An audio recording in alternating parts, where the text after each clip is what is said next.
தலைவணங்கி ஜெபம் செய்வோம். பரலோகபிதாவே, இந்த ஞாயிற்றுக்கிழமை காலை ஆராதனை வேலைக்காக உமக்கு நன்றி ஆண்டவரே. ஆண்டவரே, எங்களை கைவிடாமல் நீர் எங்களை பாதுகாக்கிற உம்முடைய தயவுக்காகவும் உம்முடைய நீடிய பொறுமைக்காகவும் உமக்கு நன்றி ஆண்டவரே. ஆண்டவரே, இப்போதும் இந்த ஆராதனை வேலையை உம்முடைய சமூகத்தினாலே எங்கள் ஒவ்வொருவரையும் நீரே எங்களை ஆசீர்வதித்து எங்களை வழிநடத்த வேண்டுமா வேண்டிக்கொள்கிறோம். ஆண்டவரே, உம்மை முழு இருதயத்தோடும், ஆண்டவரே முழு பலத்தோடும், முழு ஆத்மாவோடும் நாங்கள் உம்மை தொழுது கொள்ள எங்கள் ஒவ்வொருக்கும் உதவி செய்யும் ஆண்டவரே. ஆண்டவரே, நாங்கள் இன்னும் அதிகமாக உம்மை அறியவும் இன்னும் உமக்குள்ளே வேர்கொண்டு வளரவும் எங்கள் ஒவ்வொருக்கு உதவி செய்யும். மீட்புரட்சகருமாகிய இயேசு கிறிஸ்துவின் வேண்டிக் கொள்கிறோம் எங்கள் பரலோக பிதாவே, ஆமென். ஹல்லேலூயா. நான் முதலாவது பாடலாக பாடல் எண் 692 நாம் பாடுவோம். பாடல் எண் 692. நம் வாழ்வில் நமக்கு சொந்தமான ஆண்டவர் சர்வ சிருஷ்டிக்கும் எஜமானன், சர்வ சிருஷ்டியையும் காப்பவர் நம்முடைய ஆண்டவர். நம்முடைய ஆண்டவரை நாமத்தை உயர்த்தி இந்த பாடலை எல்லோரும் பணிந்து தொடர்ந்து ஆண்டவரை தொழுது இந்த பாடலை பாடுவோம். சர்வ சிருஷ்டிக்கும் எஜமானன் நீரே.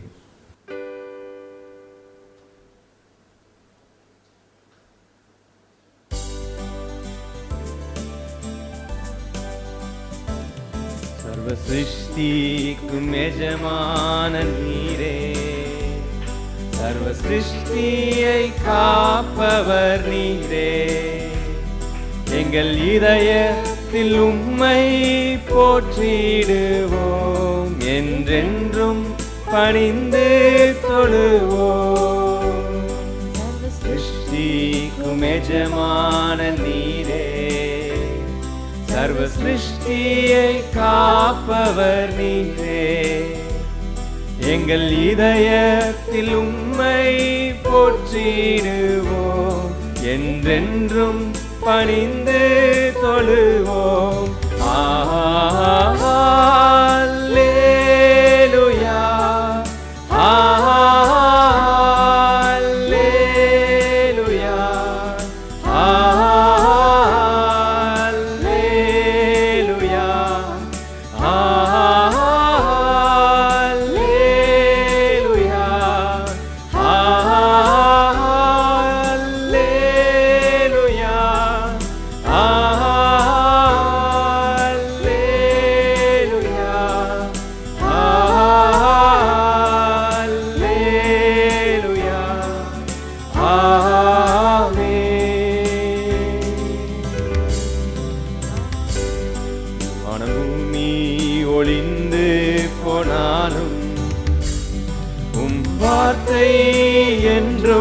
மாறாதே.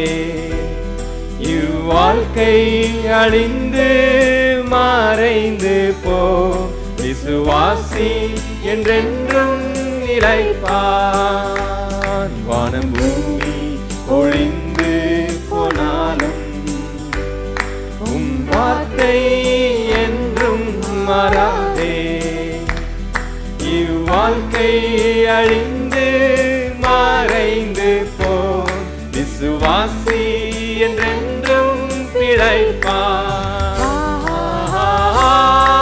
அல்லேலூயா, அல்லேலூயா, அல்லேலூயா,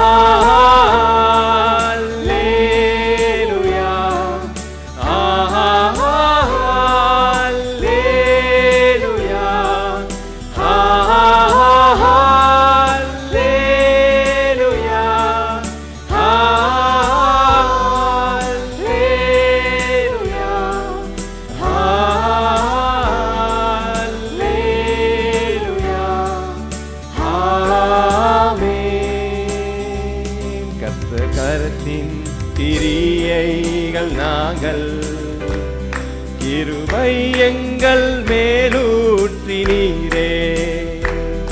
ஆவி ஆத்மா சரீரம் உம் சொந்தமே, அதை சாத்தான் தொடாமல் காப்பீரே.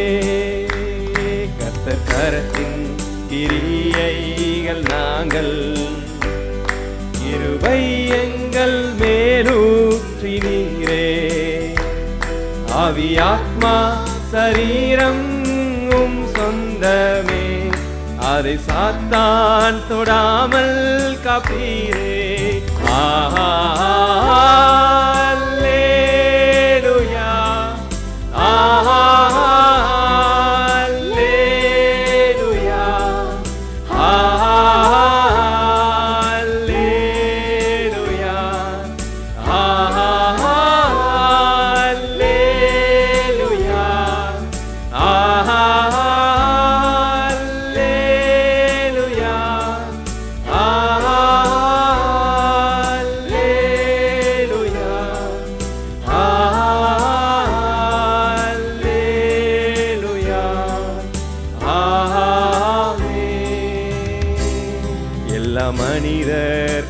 ஆண்டவர் நீரே, எல்லா ஆசீர்வாதத்திற்கும் ஊற்றே.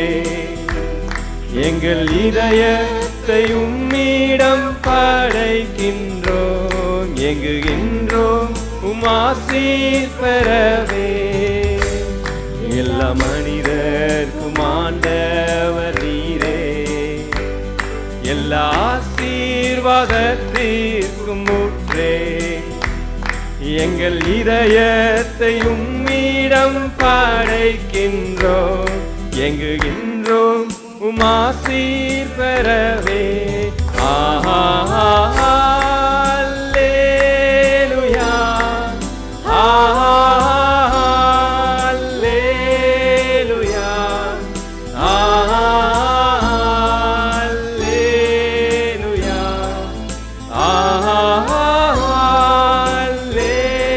அல்லேலூயா,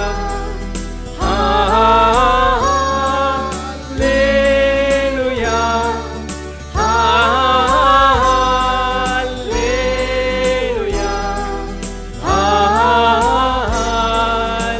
அல்லேலூயா, ஆமென். சபையின் அஸ்திவாரம் நீரே, சபையின் தலையானவர் நீரே. சபையை போஷித்து பாதுகாக்கின்றுமே, கொள்ள வருபவர் நீரே.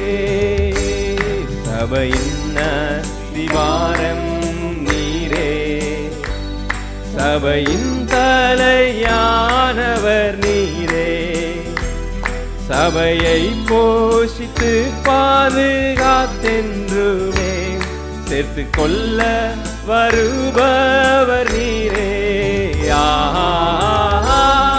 அல்லேலூயா, அல்லேலூயா,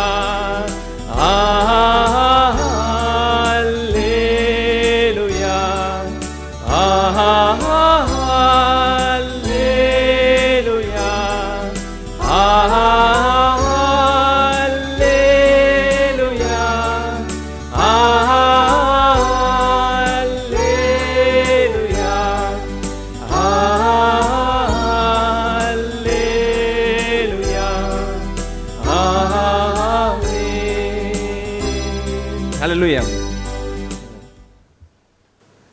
தாவீது ராஜா ஒரு துன்ப சூழ்நிலையிலிருந்து கர்த்தர் அவரை விடுவித்த போது எழுதின ஒரு பாடல் தான் சங்கீதம் 34ஆம் அதிகாரம்.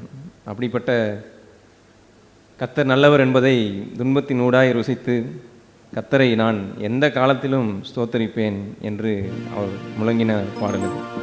அப்படிப்பட்ட ஒரு உணர்வுடையவர்களாய் எல்லா சூழ்நிலையிலையும் கர்த்தர் நல்லவர் என்பதை உணர்ந்து அவன் நாமத்தை மகிமைப்படுத்தி இந்த பாடலை பாடுவோம்.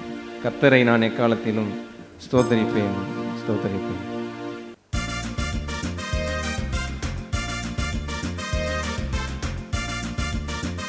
வால்யூம் கொடு. கர்த்தரை நான் எக்காலத்திலும் ஸ்தோத்தரிப்பேன் என் வாழ்வினிலே. கர்த்தரை நான் எக்காலத்திலும் ஸ்தோத்தரிப்பேன் என் வாழ்வினிலே. எப்போதும் அவர் துதி நிறைந்திருக்கும் என் நாவினிலே. எப்போதும் அவர் துதி நிறைந்திருக்கும் என் நாவினிலே. கர்த்தரை நான் எக்காலத்திலும் ஸ்தோத்தரிப்பேன் என் வாழ்வினிலே.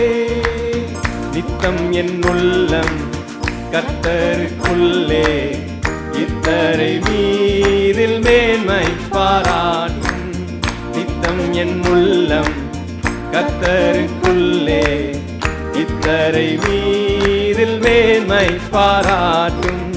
சிறுமைப்பட்டோர் அதை கேட்கின்ற நேரம் பெருமிதம் கொள்வார், பேரின்பம் காண்பார்.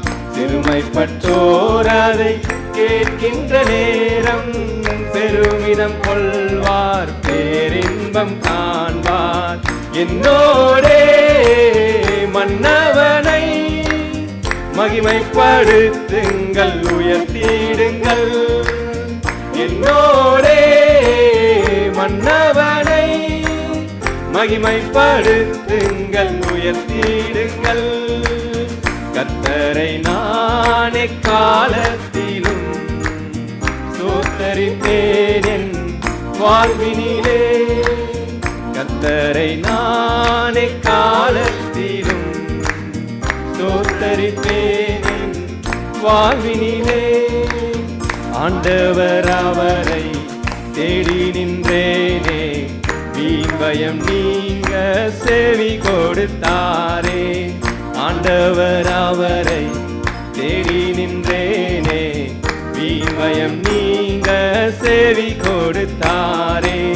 வேண்டுதலோடு வேந்தனின் முகத்தை காண்கின்ற வேளை வீடன் அளித்தாரே.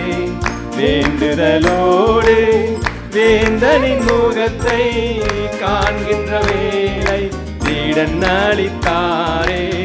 நல்லவர் கர்த்தர் என்பதை நாளும் ருசித்து களித்திடுங்கள். நல்லவர் கர்த்தர் என்பதை நாளும் ருசித்து களித்திடுங்கள். கர்த்தரை நான் எக்காலத்திலும் ஸ்தோத்தரிப்பேன் என் வாழ்வினிலே. கர்த்தரை நான் எக்காலத்திலும் ஸ்தோத்தரிப்பேன் என் வாழ்வினிலே. சிங்கத்தின் சிசுக்கள் தங்களின் நீரைக்காய் தாழ்ச்சியடைந்தே ஏகிடக்கூடும். சிங்கத்தின் சிசுக்கள் தங்களின் நீரைக்காய் தாழ்ச்சியடைந்தே ஏகிடக்கூடும்.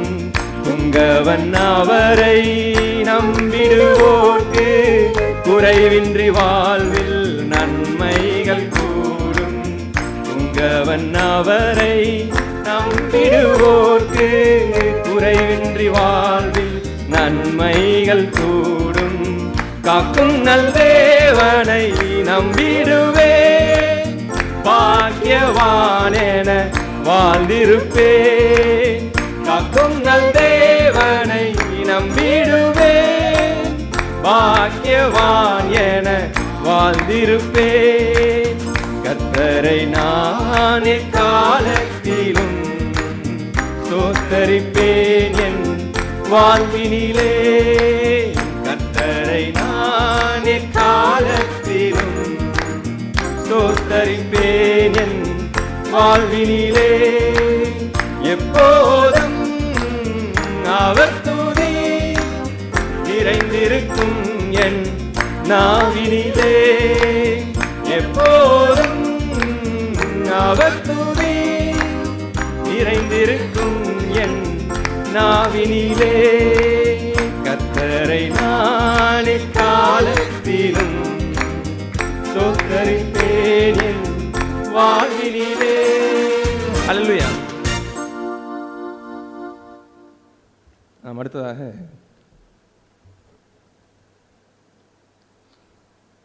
இப்படிப்பட்ட நல்ல ஆண்டவரை நாம் சொந்த இரட்சகராய் கொண்டு இருக்க, அவரை எந்த சூழலிலும் அவரை பிரியாத ஒரு வாழ்க்கையும் அவரை இழக்காத ஒரு வாழ்க்கையும் வாழ்வதே தான் வாஞ்சையாய் கொண்டிருப்போம். அப்படிப்பட்ட அன்போடு கூடிய அர்ப்பணத்தின் சிந்தையோடு இந்த பாடலை பாடுவோம். எதை இழந்தாலும் உம்மை இழப்பதில்லை, யார் பிரிந்தாலும் உம்மை விடுவதில்லை. எதை இழந்தாலும் உம்மை இழப்பதில்லை, யார் பிரிந்தாலும் உம்மை விடுவதில்லை. உங்க சமூகம் இல்லாத வாழ்வு வேண்டாம்பா, நீங்க இல்லாம நான் இல்லப்பா. உங்க சமூகம் இல்லாத வாழ்வு வேண்டாம்பா, நீங்க இல்லாம நான் இல்லப்பா. எதை இழந்தாலும் உம்மை இழப்பதில்லை, யார் பிரிந்தாலும் உம்மை விடுவதில்லை. வாழ்வு தந்தவர் நீர்தானையா, என்னை வாழ வைப்பதும் நீர்தானையா. வாழ்வு தந்தவர் நீர்தானையா, என்னை வாழ வைப்பவர் நீர்தானையா. என்னை வாழ வைப்பவர் நீர்தானையா, என்னை வாழ வைப்பவர் நீர்தானையா. பிரிவதில்லை, உம்மை மறப்பதில்லை, இயேசுவே உம்மை அன்றி எனக்கு வாழ்வே இல்லை. பிரிவதில்லை, உம்மை மறப்பதில்லை, இயேசுவே உம்மை அன்றி எனக்கு வாழ்வே இல்லை. எதை இழந்தாலும் உம்மை இழப்பதில்லை, யார் பிரிந்தாலும் உம்மை விடுவதில்லை.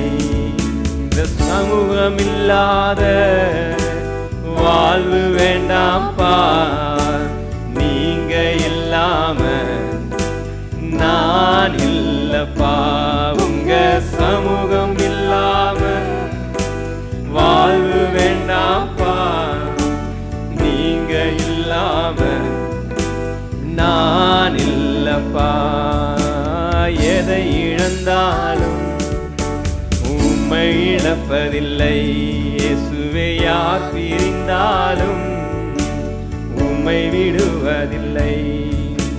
கரம் பிடித்தவர் நீர்தானையா, என்னை கைவிடாதவர் நீர்தானையா. கரம் பிடித்தவர் நீர்தானையா, என்னை கைவிடாதவர் நீர்தானையா. என்னை கைவிடாதவர் நீர்தானையா, என்னை கைவிடாதவர் நீர்தானையா. பிரிவதில்லை, உம்மை மறப்பதில்லை, இயேசுவே உம்மை அன்றி எனக்கு வாழ்வே இல்லை. பிரிவதில்லை, உம்மை மறப்பதில்லை, இயேசுவே உம்மை அன்றி எனக்கு வாழ்வே இல்லை. எதை இழந்தாலும் உம்மை இழப்பதில்லை, யார் பிரிந்தாலும் உம்மை விடுவதில்லை. உங்க சமூகம் இல்லாத வாழ்வு வேண்டாம்பா, நீங்க இல்லாம நான் இல்லப்பா. உங்க சமூகம் இல்லாத வாழ்வு வேண்டாம்பா, நீங்க இல்லாம நான் இல்லப்பா. எதை இழந்தாலும் உம்மை இழப்பதில்லை, யார் பிரிந்தாலும் உம்மை விடுவதில்லை. உண்மையுள்ளவர் நீர்தானையா, என்னை உருவாக்கியவர் நீர்தானையா. உண்மையுள்ளவர் நீர்தானையா, என்னை உருவாக்கியவர் நீர்தானையா. என்னை உருவாக்கியவர் நீர்தானையா, என்னை உருவாக்கியவர் நீர்தானையா. பிரிவதில்லை, உம்மை மறப்பதில்லை, இயேசுவே உம்மை அன்றி எனக்கு வாழ்வே இல்லை. பிரிவதில்லை, உம்மை மறப்பதில்லை, இயேசுவே உம்மை அன்றி எனக்கு வாழ்வே இல்லை. எதை இழந்தாலும் உம்மை இழப்பதில்லை. யார் பிரிந்தாலும் உம்மை விடுவதில்லை. உங்க சமூகம் இல்லாத வாழ்வு வேண்டாம்பா. நீங்க இல்லாம நான் இல்லப்பா. உங்க சமூகம் இல்லாத வாழ்வு வேண்டாம்பா. நீங்க இல்லாம நான் இல்லப்பா. எதை இழந்தாலும் உம்மை இழப்பதில்லை. யார் பிரிந்தாலும் நான் உம்மை விடுவதில்லை. அல்லேலூயா. நாம் எல்லாரும் எழுந்து நிற்போம். ஒன்றத்திற்கும் தகுதி இல்லாத வழி விலகி நம் சுய வழியில் சென்று அவரை காயப்படுத்தியே வாழ்ந்த நம்மை தேடி வந்த அவருடைய அன்பு நம் வாழ்க்கையில் மாறாததாக, நம் பாவங்களை மன்னித்தது மாத்திரமல்ல, நம் பாவங்களிலிருந்து ரட்சிக்கிறவராக நம் கூடவே இருந்து ஒவ்வொரு காரியங்களிலிருந்தும் நம்மை விடுவித்து எந்த சூழ்நிலையிலையும் கர்த்தர் நல்லவர் என்பதை ருசித்து பாருங்கள் என்பதை அறிக்கை பண்ணும்படியாகவே நம் வாழ்க்கையில் அவரை அறியும்படியாக நம்ம கூடவே இருக்கிறார்.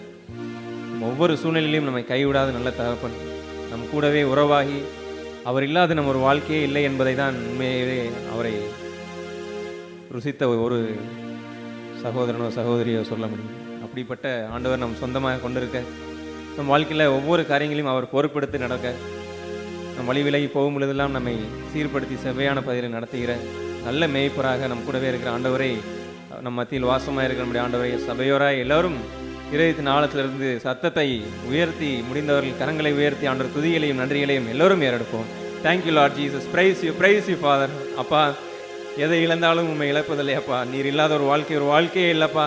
நீங்கள் தான் எங்கள் வாழ்க்கைக்கு காரணராக இருக்கிறீங்களே, அதற்காக நன்றி. உங்களுடைய கரமே எங்கள் வாழ்க்கையில் நீர் எங்கள் கூட இருக்கிறதே எங்கள் வாழ்க்கையில் ஆதாரமாக இருக்கிறதே, அதற்காக நன்றி. துதிக்கிறோம் ஸ்தோத்திரிக்கிறோம் ஆண்டவரே. நீரே எங்கள் ஆதாரமாக இருக்கிறீங்களே, அதற்காக நன்றி. துதிக்கிறோம் ஸ்தோத்திரிக்கிறோம் ஆண்டவரே. பாவியாக எங்களை அப்பா நீர் மீட்டெடுத்து அப்பா பாவியாக எங்களை நீதிமான் என்று அழைக்கும்படியான பாக்கியத்தை அப்பா உங்களுடைய ரத்தத்தினால எங்களை ஆண்டவரே நீர் எங்களுக்காக செலுத்தின பலியினால் நாங்கள் பெற்றுக்கொண்டோமே, அதற்காக நன்றி. துதிக்கிறோம் ஸ்தோத்திரிக்கிறோம் ஆண்டவரே. பரிசுத்த ஆவியினால் நிரப்பி அப்பா உலகமே சதம் என்று வாழ்ந்த எங்களை ஆண்டவரே பரலோகத்தின் சொந்தக்காரராக, பரலோகத்திற்கு ஏதுவாக வாழும்படியாக, பரிசுத்த ஜீவியம் வாழும்படியாக எங்களுக்கு பலன் தந்து நடத்துகிற பரிசுத்த ஆவியானவரே துதிக்கிறோம் ஸ்தோத்திரிக்கிறோம் அப்பா பிதாவே என்று கூப்பிடுகிற புத்திர சுகியார் ஆவி எங்களுக்கு தந்திருக்கிறீங்களே, அதற்காக நன்றி. நாங்கள் அனாதை அல்ல, எல்லா சூழ்நிலையிலும் எங்களோடு இருக்கிறீங்களே, அதற்காக நன்றி. துதிக்கிறோம் ஸ்தோத்திரிக்கிறோம் ஆண்டவரே. ஒவ்வொரு காரியங்களும் நீர் கூட இருந்து எங்களுக்கு வழி நடத்துறீங்களே, எங்களுக்கு உதவி செய்கிறீங்களே, அதற்காக நன்றி. நீர் எங்களை காண்கின்ற தேவனாய் இருக்கிறீங்களே, நன்றி ஆண்டவரே. நீர் எங்களுக்கு சுகம் தருகிற தேவனாய் இருக்கிறீரே, நன்றி என்று துதிக்கிறோம் ஸ்தோத்திரிக்கிறோம் ஆண்டவரே. எங்கள் வாழ்க்கையில ஒவ்வொரு காரியங்களும் உங்களுடைய அனுமதி இல்லாமல், ஒவ்வொரு சூழ்நிலையிலும் உங்களுடைய அனுமதி இல்லாமல் எங்கள் வாழ்க்கையில ஒன்றுமே நடைபெறுகிறது இல்லையே, அதற்காக நன்றி. நீர் எங்கள் வாழ்க்கையில அனுமதிக்கிற சூழ்நிலை எல்லாம் எங்கள் நன்மைக்கென்றே இருக்கிறதே, அதற்காக நான் நன்றி என்று துதிக்கிறோம் ஸ்தோத்திரிக்கிறோம் ஆண்டவரே. Thank you Lord Jesus. Praise you father for your tremendous love towards us. Thank you Father. Praise you Jesus. Thank you Lord.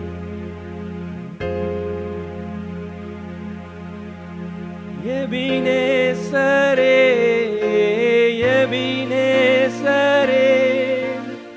இதுவரையில் உதவி நீரே. எபினேசரே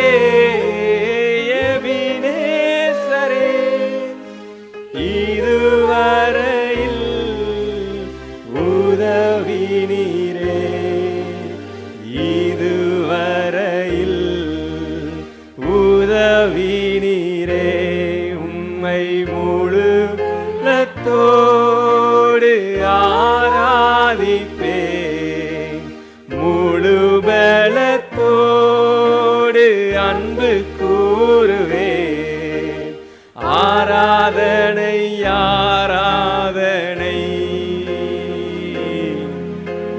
ஆராதனை ஆராதனை ஆராதனை ஆராதனை ஆராதனை ஆராதனை. எல்லாரும் சேர்ந்து அன்பு கூறுவேன். அன்பு கூறுவேன் இன்னும் அதிகமாய், ஆராதிப்பேன் இன்னும் ஆர்வமாய், அன்பு கூறுவேன் இன்னும் அதிகமாய், ஆராதிப்பேன் இன்னும் ஆர்வமாய், உம்மை முழு உள்ளத்தோடு ஆராதிப்பேன், முழு பலத்தோடு அன்பு கூறுவேன். ஆராதனை ஆராதனை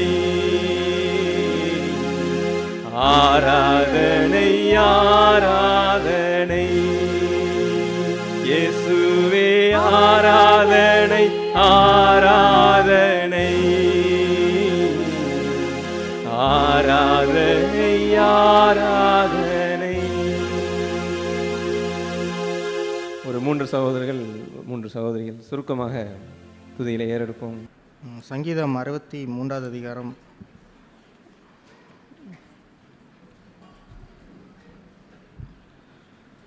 1வது வசனம்.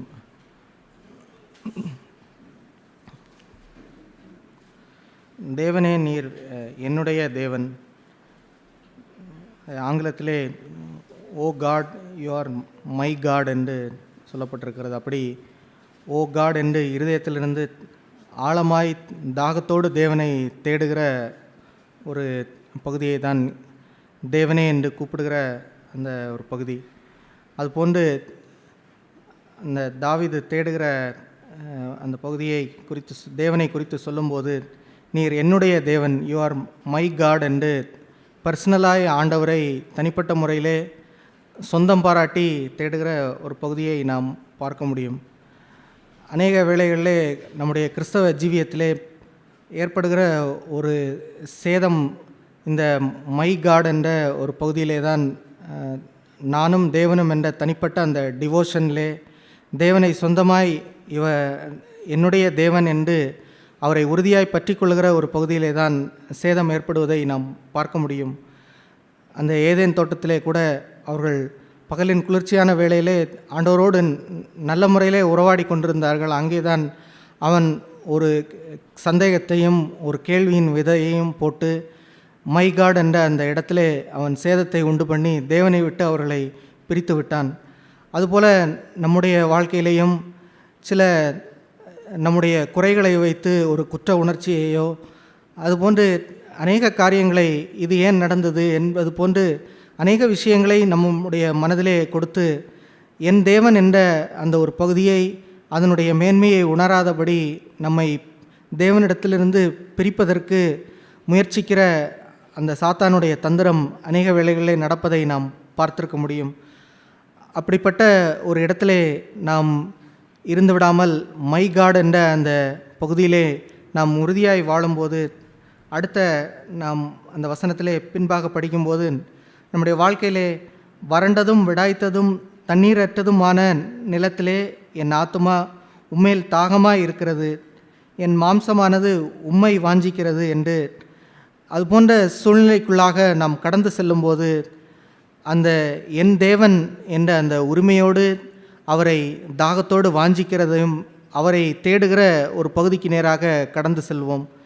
நாம் இதில் பார்க்கறது போல ஆத்துமத்திலே தாகம் என்பது ஆண்டவர் சமாரிய ஸ்திரீயினிடத்திலே சொல்லும்போது அது வெறும் நம்முடைய சரீர தாகத்திற்கு நாம் தண்ணீர் குடிப்பது போன்று இல்லாமல் நம்முடைய ஆத்துமத்திலே ஏற்படுகிற சமாதானமின்மை, சந்தோஷம் இல்லாத தன்மை, பாரமாய் ஏற்படுகிற காரியங்கள், இது போன்ற நாம் பகுதிகளுக்குள்ளாக நாம் கடந்து செல்லும்போது வறண்டதும் விடாய்த்ததும் தண்ணீரற்றதுமான சூழ்நிலைக்குள்ளே நம்முடைய ஆத்மா நாம் செல்லும்போது உடனடியாக என் தேவன் என்ற ஒரு இடத்திலே நாம் தாகத்தோடு நாம் அவரை தேடுகிறவர்களாக நாம் இருக்க வேண்டும். அப்படி என் தேவன் என்ற ஒரு சொந்தத்தை, அந்த என் தேவன் என்ற அந்த உறவிலே நாம் சரியாக இருக்கும்போது, இது போன்ற பகுதியிலே வரும்போது நாம் உடனடியாக தேடுவது அவரை தான் நாம் தேடுகிறவர்களாக நாம் மாறிவிடுவோம். ஓ காட் என்று நாம் பார்க்கிறது போல தீவிரமாய் நாம் அவரை தாகத்தோடு தேடுகிறவர்களாக மாறுவோம். தேவன் அந்த வேளையிலே நம்முடைய ஆத்துமத்தின் தாகத்தை அவர் ஒருவர்தான் நம்முடைய அந்த தாகத்தை தீர்த்து வைக்க அவர் ஒருவரால் மட்டும்தான் முடியும்.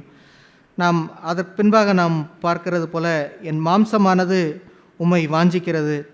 நாம் சூழ்நிலைக்குள்ளாக கடந்து செல்லும்போது அநேக வேளைகளிலே நமக்குள்ளே தூண்டப்படுகிறது நம்முடைய மாம்சம். நம்முடைய மாம்சத்திலே உருவாகிற அந்த வேளையிலே ஏற்படுகிற கசப்பு, அந்த வேளையிலே அந்த சூழ்நிலையில் நிமித்தம் ஏற்படுகிற ஒரு பகை போன்ற ஒரு உணர்வு, பிறரை வெறுக்கிற ஒரு உணர்வு, அன்பற்ற தன்மை, இதுபோன்று மாம்சீகமாய் நம்மை நடப்பதற்கு அந்த வேளையிலே நம்மை தூண்டுகிற ஒரு பகுதிக்குள்ளாக நாம் செல்லும்போது, அந்த வேளையிலேயும் நாம் என் தேவனே என்று நம்முடைய சொந்தமாகிய மை காட் என்ற பகுதியிலே அவரை வாஞ்சிக்கிறவர்களாக நாம் மாற வேண்டும். இந்த வசனத்திலே நாம் பார்க்கறது போல, அதிகாலமே உம்மை தேடுகிறேன் என்று நாம் பார்க்கிறோம். ஆங்கிலத்திலே அதை ஏர்லி ஐ வில் சீக் என்று நாம் படிக்கிறோம். அது போன்று அந்த சூழ்நிலைக்குள்ளாக நாம் கடந்து செல்லும்போது வறண்டதும் விடாய்த்ததுமான இடத்திற்குள்ளாகவோ அல்லது மாம்சமானது சோதிக்கப்பட்டு அந்த மாம்சத்தின் வழியிலே நாம் இழுக்கப்பட்டு அதிலே நடந்து செல்வதற்கு போல் நாம் சோதிக்கப்படும் போது, நாம் ஆரம்பத்திலே ஏளியராகவே நாம் தேவனை நாம் தேட வேண்டும். அப்படி நாம் தேவனை தேடும்போது அவர் நம்மை அந்த வேளையிலே பாதுகாத்து நம்முடைய ஆத்துமத்தை திருப்தியாக்கி அவர் நடத்துவார். அடுத்த வசனத்திலே நாம் பார்க்கறது போல, இப்படியே பரிசுத்த ஸ்தலத்தில் உம்மை பார்க்க ஆசையாக இருந்து உமது வல்லமையும் உமது மகிமையும் கண்டேன். பரிசுத்த ஸ்தலம் என்பதை ஆங்கிலத்திலே சாங்சுரி என்று சொல்லப்பட்டிருக்கிறது. நம்முடைய சரீரம், நம்முடைய இருதயம், அது தேவன் வாசம் செய்கிற அவருடைய வாசஸ்தலம். அதிலே நாம் அவரை வாஞ்சித்து தேடி அதிலே அவர் குடிகொள்ள வேண்டும். என்னை விட்டு எடுபடாத நல்ல பங்காகிய ஆண்டவரை நாம் எப்போதும் அவரை நாம் தொட்டு அவரையே நாம் வாஞ்சித்து அவரையே நாம் தேடி அவரையே நாம் நமக்குள்ளாக சொந்தமாக்கி கொள்ளுகிற ஒரு வாழ்க்கையை நாம் வாழ வேண்டும். அதுபோன்ற ஒரு பகுதியை நாம் வாஞ்சையுள்ளவர்களாக, மை காட் என்ற ஒரு இடத்திலே நாம் எப்போதும் உறுதியுள்ளவர்களாக அவரையே நாம் வாஞ்சித்து தேடும்போது நடக்கிற ஒரு ஆச்சரியம் என்னவென்றால், அந்த 5வது வசனத்திலே நாம் பார்க்கும்போது, வறண்டதும் விடாய்த்ததும் தண்ணீரற்றதுமான ஆத்துமத்திலே ஆண்டவர் செய்கிற பகுதி என்னவென்றால், 5வது வசனம், நிணத்தையும் கொழுப்பையும் உண்டது போல் என் ஆத்மா திருப்தியாகும், என் வாய் ஆனந்த களிப்புள்ள உதடுகளால் உம்மை போற்றும். இங்கே வறண்டு போய் தண்ணீரற்ற ஒரு இடத்திலே அவர்கள் ஆண்டவரை நோக்கி தேடி ஆண்டவரை வாஞ்சித்து அந்த ஆத்துமத்திலே இருக்கிற அந்த குறைவு உள்ள அந்த இடத்திலே ஆண்டவரை தேடும்போது, இங்கே ஆண்டவர் செய்கிற அந்த பகுதி என்னவென்றால், அந்த வறண்டு போன தண்ணீரற்ற அந்த ஆத்துமத்திலே நிணத்தையும் கொழுப்பையும் உண்டது போன்ற ஒரு திருப்தியை அங்கே தேவன் கொடுத்து ஆசீர்வதிக்கிறார். அந்த ஆத்மா தேற்றப்படுகிறது. அங்கே ஆண்டவரே அவர் வருகிறதுனால் அங்கே நிணமும் கொழுப்பும் புசித்தது போன்ற ஒரு திருப்தி உண்டாகுகிறது. அதற்கு பின்பாக அந்த ஆத்துமத்திலிருந்து அதன் கனியாகிய உதடுகளின் கனியாகிய ஸ்தோத்திர பலி என்பது போல் என் வாய் ஆனந்த களிப்புள்ள உதடுகளால் உம்மை போற்றும் என்ற ஒரு பாக்கியம் நமக்குள்ளே உண்டாகி விடுகிறது. எனவே நாமும் நம்முடைய வாழ்க்கையிலே ஒருபோதும் நீர் என் தேவன் என்ற அந்த பகுதியிலே யாதொரு சேதமும் ஏற்பட்டு விடாமல் நாம் பாதுகாத்து அதை கேர்ஃபுல்லாய், அப்படி ஒரு சேதம் ஏற்பட்டு விட்டால் நாம் தேவனிடத்திலே சென்று நம்முடைய குறைகளை எல்லாம் நாம் அவருடைய சமூகத்திலே நாம் கழுவி அந்த உறவை நாம் மீண்டும் சீர்படுத்தி என்னுடைய தேவன் என்ற அந்த பகுதியிலே நாம் அவரை நாம் உறுதியாய் பற்றி கொள்ளும்போது எந்த சூழ்நிலையிலேயும் நாம் உடனடியாக அவரையே நாம் தேடுகிறவர்களாக மாறுவோம். அதை விட்டு நாம் மற்ற பகுதிகளுக்கு நேராக நம்முடைய சிந்தையை நாம் செலுத்தாமல் அவரை நாம் தேடும்போது அந்த வறண்டதும் விடாய்த்ததுமான அந்த ஆத்மாவிலே நாம் அவரை தேடி அதிலே கொழுப்பும் நிணமும் புசித்தது போன்ற ஒரு திருப்தியை நாம் ருசிக்கிறவர்களாக நாம் மாறிவிடுவோம். நாம் இந்த என்னுடைய தேவன் என்ற அந்த பகுதியிலே அதுபோன்ற ஒரு நெருக்கமான சூழ்நிலை வரும்போது சில வேளைகளிலே சில குறுக்கு வழியிலே சில காரியங்களை வைத்து நாம் நம்மை திருப்திப்படுத்தி கொள்ளலாம் என்பது போன்ற ஒரு சோதனையும் நமக்குள்ளே வரும். நாம் தானியேலுடைய வாழ்க்கையை பார்க்கும்போது அந்த தானியேல் 1வது அதிகாரத்திலே அவர்கள் ராஜாவுக்கு ஏற்ற விதமாய் அந்த வாலிபர்கள் வாழ வேண்டுமென்றால் அவர்கள் எல்லோரும் ராஜாவினுடைய அந்த தீட்டுப்பட்ட உணவை அவர்கள் புசித்தால்தான் அப்படி வாழ முடியும் என்ற ஒரு நிர்பந்தத்திலே அவர்கள் இருந்தார்கள். ஆனால் தானியேலோ அந்த 1வது அதிகாரம் 8வது வசனத்திலே, தானியேல் ராஜாவின் போஜனத்தினாலும் அவர் பானம் பண்ணும் திராட்சரசத்தினாலும் தன்னை தீட்டுப்படுத்தல் ஆகாது என்று தன் இருதயத்தில் தீர்மானம் பண்ணி கொண்டு தன்னை தீட்டுப்படுத்தாதபடி பிரதானிகளின் தலைவனிடத்திலே வேண்டிக் கொண்டான். அந்த என்னுடைய தேவன் என்ற அந்த பகுதியிலே இன்னொரு பகுதியை, அதற்கு மாற்றாக இன்னொரு காரியத்தை வைத்து அங்கே தீட்டுப்படுத்தக்கூடாது என்பதிலே அவர் உறுதியாக இருந்தார். அதன் மூலமாய் அந்த 10 நாட்களுக்கு பின்பாக அவர்கள் ராஜாவின் போஜனத்தை அந்த 10 நாட்களும் அவர்கள் எடுக்க மாட்டார்கள். வெறும் தண்ணீரையும் சில காய்கறிகளையும் தான் அவர்கள் உண்பார்கள். ஆனால் தேவனை அவர்கள் தேடினவர்களாய் என் தேவன் என்று வைத்து அவரை உறுதியாய் பற்றி கொண்டவர்களாக அவர்கள் வாழ்ந்ததினால் அந்த முடிவிலே அங்கே நடந்தது என்னவென்றால், அந்த 13வது வசனத்திலே, எங்கள் முகங்களையும் ராஜ போஜனத்தில் புசிக்கிற வாலிபருடைய முகங்களையும் ஒத்துப்பாரும், பின்பு நீர் காண்பிக்கிறபடி உமது அடியாருக்கு செய்யும் என்று சொல்லி அவர்கள் அந்த காரியத்திலே 10 நாட்களும் அவர்கள் உறுதியாக இருந்தார்கள். அதற்கு பின்பாக 10 நாள் சென்ற பின்பு 15வது வசனத்திலே, ராஜ போஜனத்தை புசித்த எல்லா வாலிபரை பார்க்கிலும் அவர்கள் முகம் களை உள்ளதாயும் சரீரம் புஷ்டியுள்ளதாயும் காணப்பட்டது. அவர்கள் முகம் களையுள்ளதாய், வெறும் சரீரம் மட்டும் புஷ்டியுள்ளதாக இல்லாமல் அவர்கள் முகத்திலேயும் ஒரு களை உள்ளதாக இருந்ததற்கு கண்டிப்பாக அவர்கள் தேவனுடைய அந்த கொழுப்பையும் நிணத்தையும் அவர்கள் உண்டது போன்ற ஒரு திருப்தியை அவர்கள் ஆத்துமத்திலே பெற்றிருந்தார்கள். அதுபோன்று நாமும் நம்முடைய வாழ்க்கையிலே எப்போதும் என்னுடைய தேவன் என்ற அந்த பகுதியிலே யாதொன்றும் சேதம் வருவதற்கு நாம் அனுமதிக்காமல் நாம் உறுதியாய் வாழும்போது, எப்போதும் நாம் எந்த சூழ்நிலையை நாம் கடந்து செல்கிறவர்களாக இருந்தாலும் அதிலேயும் நாம் என் தேவனே என்று நாம் அவரை தாகத்தோடு நாம் வாஞ்சித்து என் தேவன் என்ற அந்த பகுதியிலே அவரை நாம் ருசித்து கொழுப்பையும் நிணத்தையும் உண்டது போன்ற ஒரு திருப்தி நிறைந்த ஒரு ஆத்மத்திலே திருப்தி நிறைந்த ஒரு வாழ்க்கையை பெற்றவர்களாக நாம் வாழ முடியும். அது போன்ற ஒரு வாழ்க்கையை நாம் எல்லோரும் பெற்று வாழ தேவன் நமக்கு உதவி செய்வாராக. ஆமென். தாவீது தேவனுடைய இருதயத்திற்கு ஏற்றவனாக இருந்தான் என்பதற்குரிய ஒரு கீயான சில முக்கியமான காரணங்கள் உண்டு. அதில் ஒரு பிரதான காரணம் என்னவென்று சொன்னால், அவன் என்ன வந்தாலும் எந்த சூழ்நிலையிலேயும் அவன் ஆடு மேய்க்கிற அந்த மந்தையில் இருக்கிற நேரத்திலும் அல்லது அவனுடைய அரண்மனையிலே வருவதற்கு முன்பாக நடந்த அந்த கோலியத்தை சந்திக்கிற நேரத்திலேயும் அதற்கு பின்பு அவன் பகைக்கப்பட்டு பொறாமை கொள்ளப்பட்டு அவன் சவுல் மூலமாய் அவன் துரத்தப்பட்டதையும், பின்பு அவன் திருமணமாகி அவனுடைய சவுளுடைய மீகால் அந்த மகளை திருமணம் செய்து வந்த பிறகும் கூட அவன் தொடர்ந்து அவன் பகைத்து அவனை விரட்டியதையும், யோனத்தானுடைய அன்பை பிரிக்க அவன் முயற்சித்ததையும் இவ்விதமாய் தொடர்ந்து அவன் அங்கே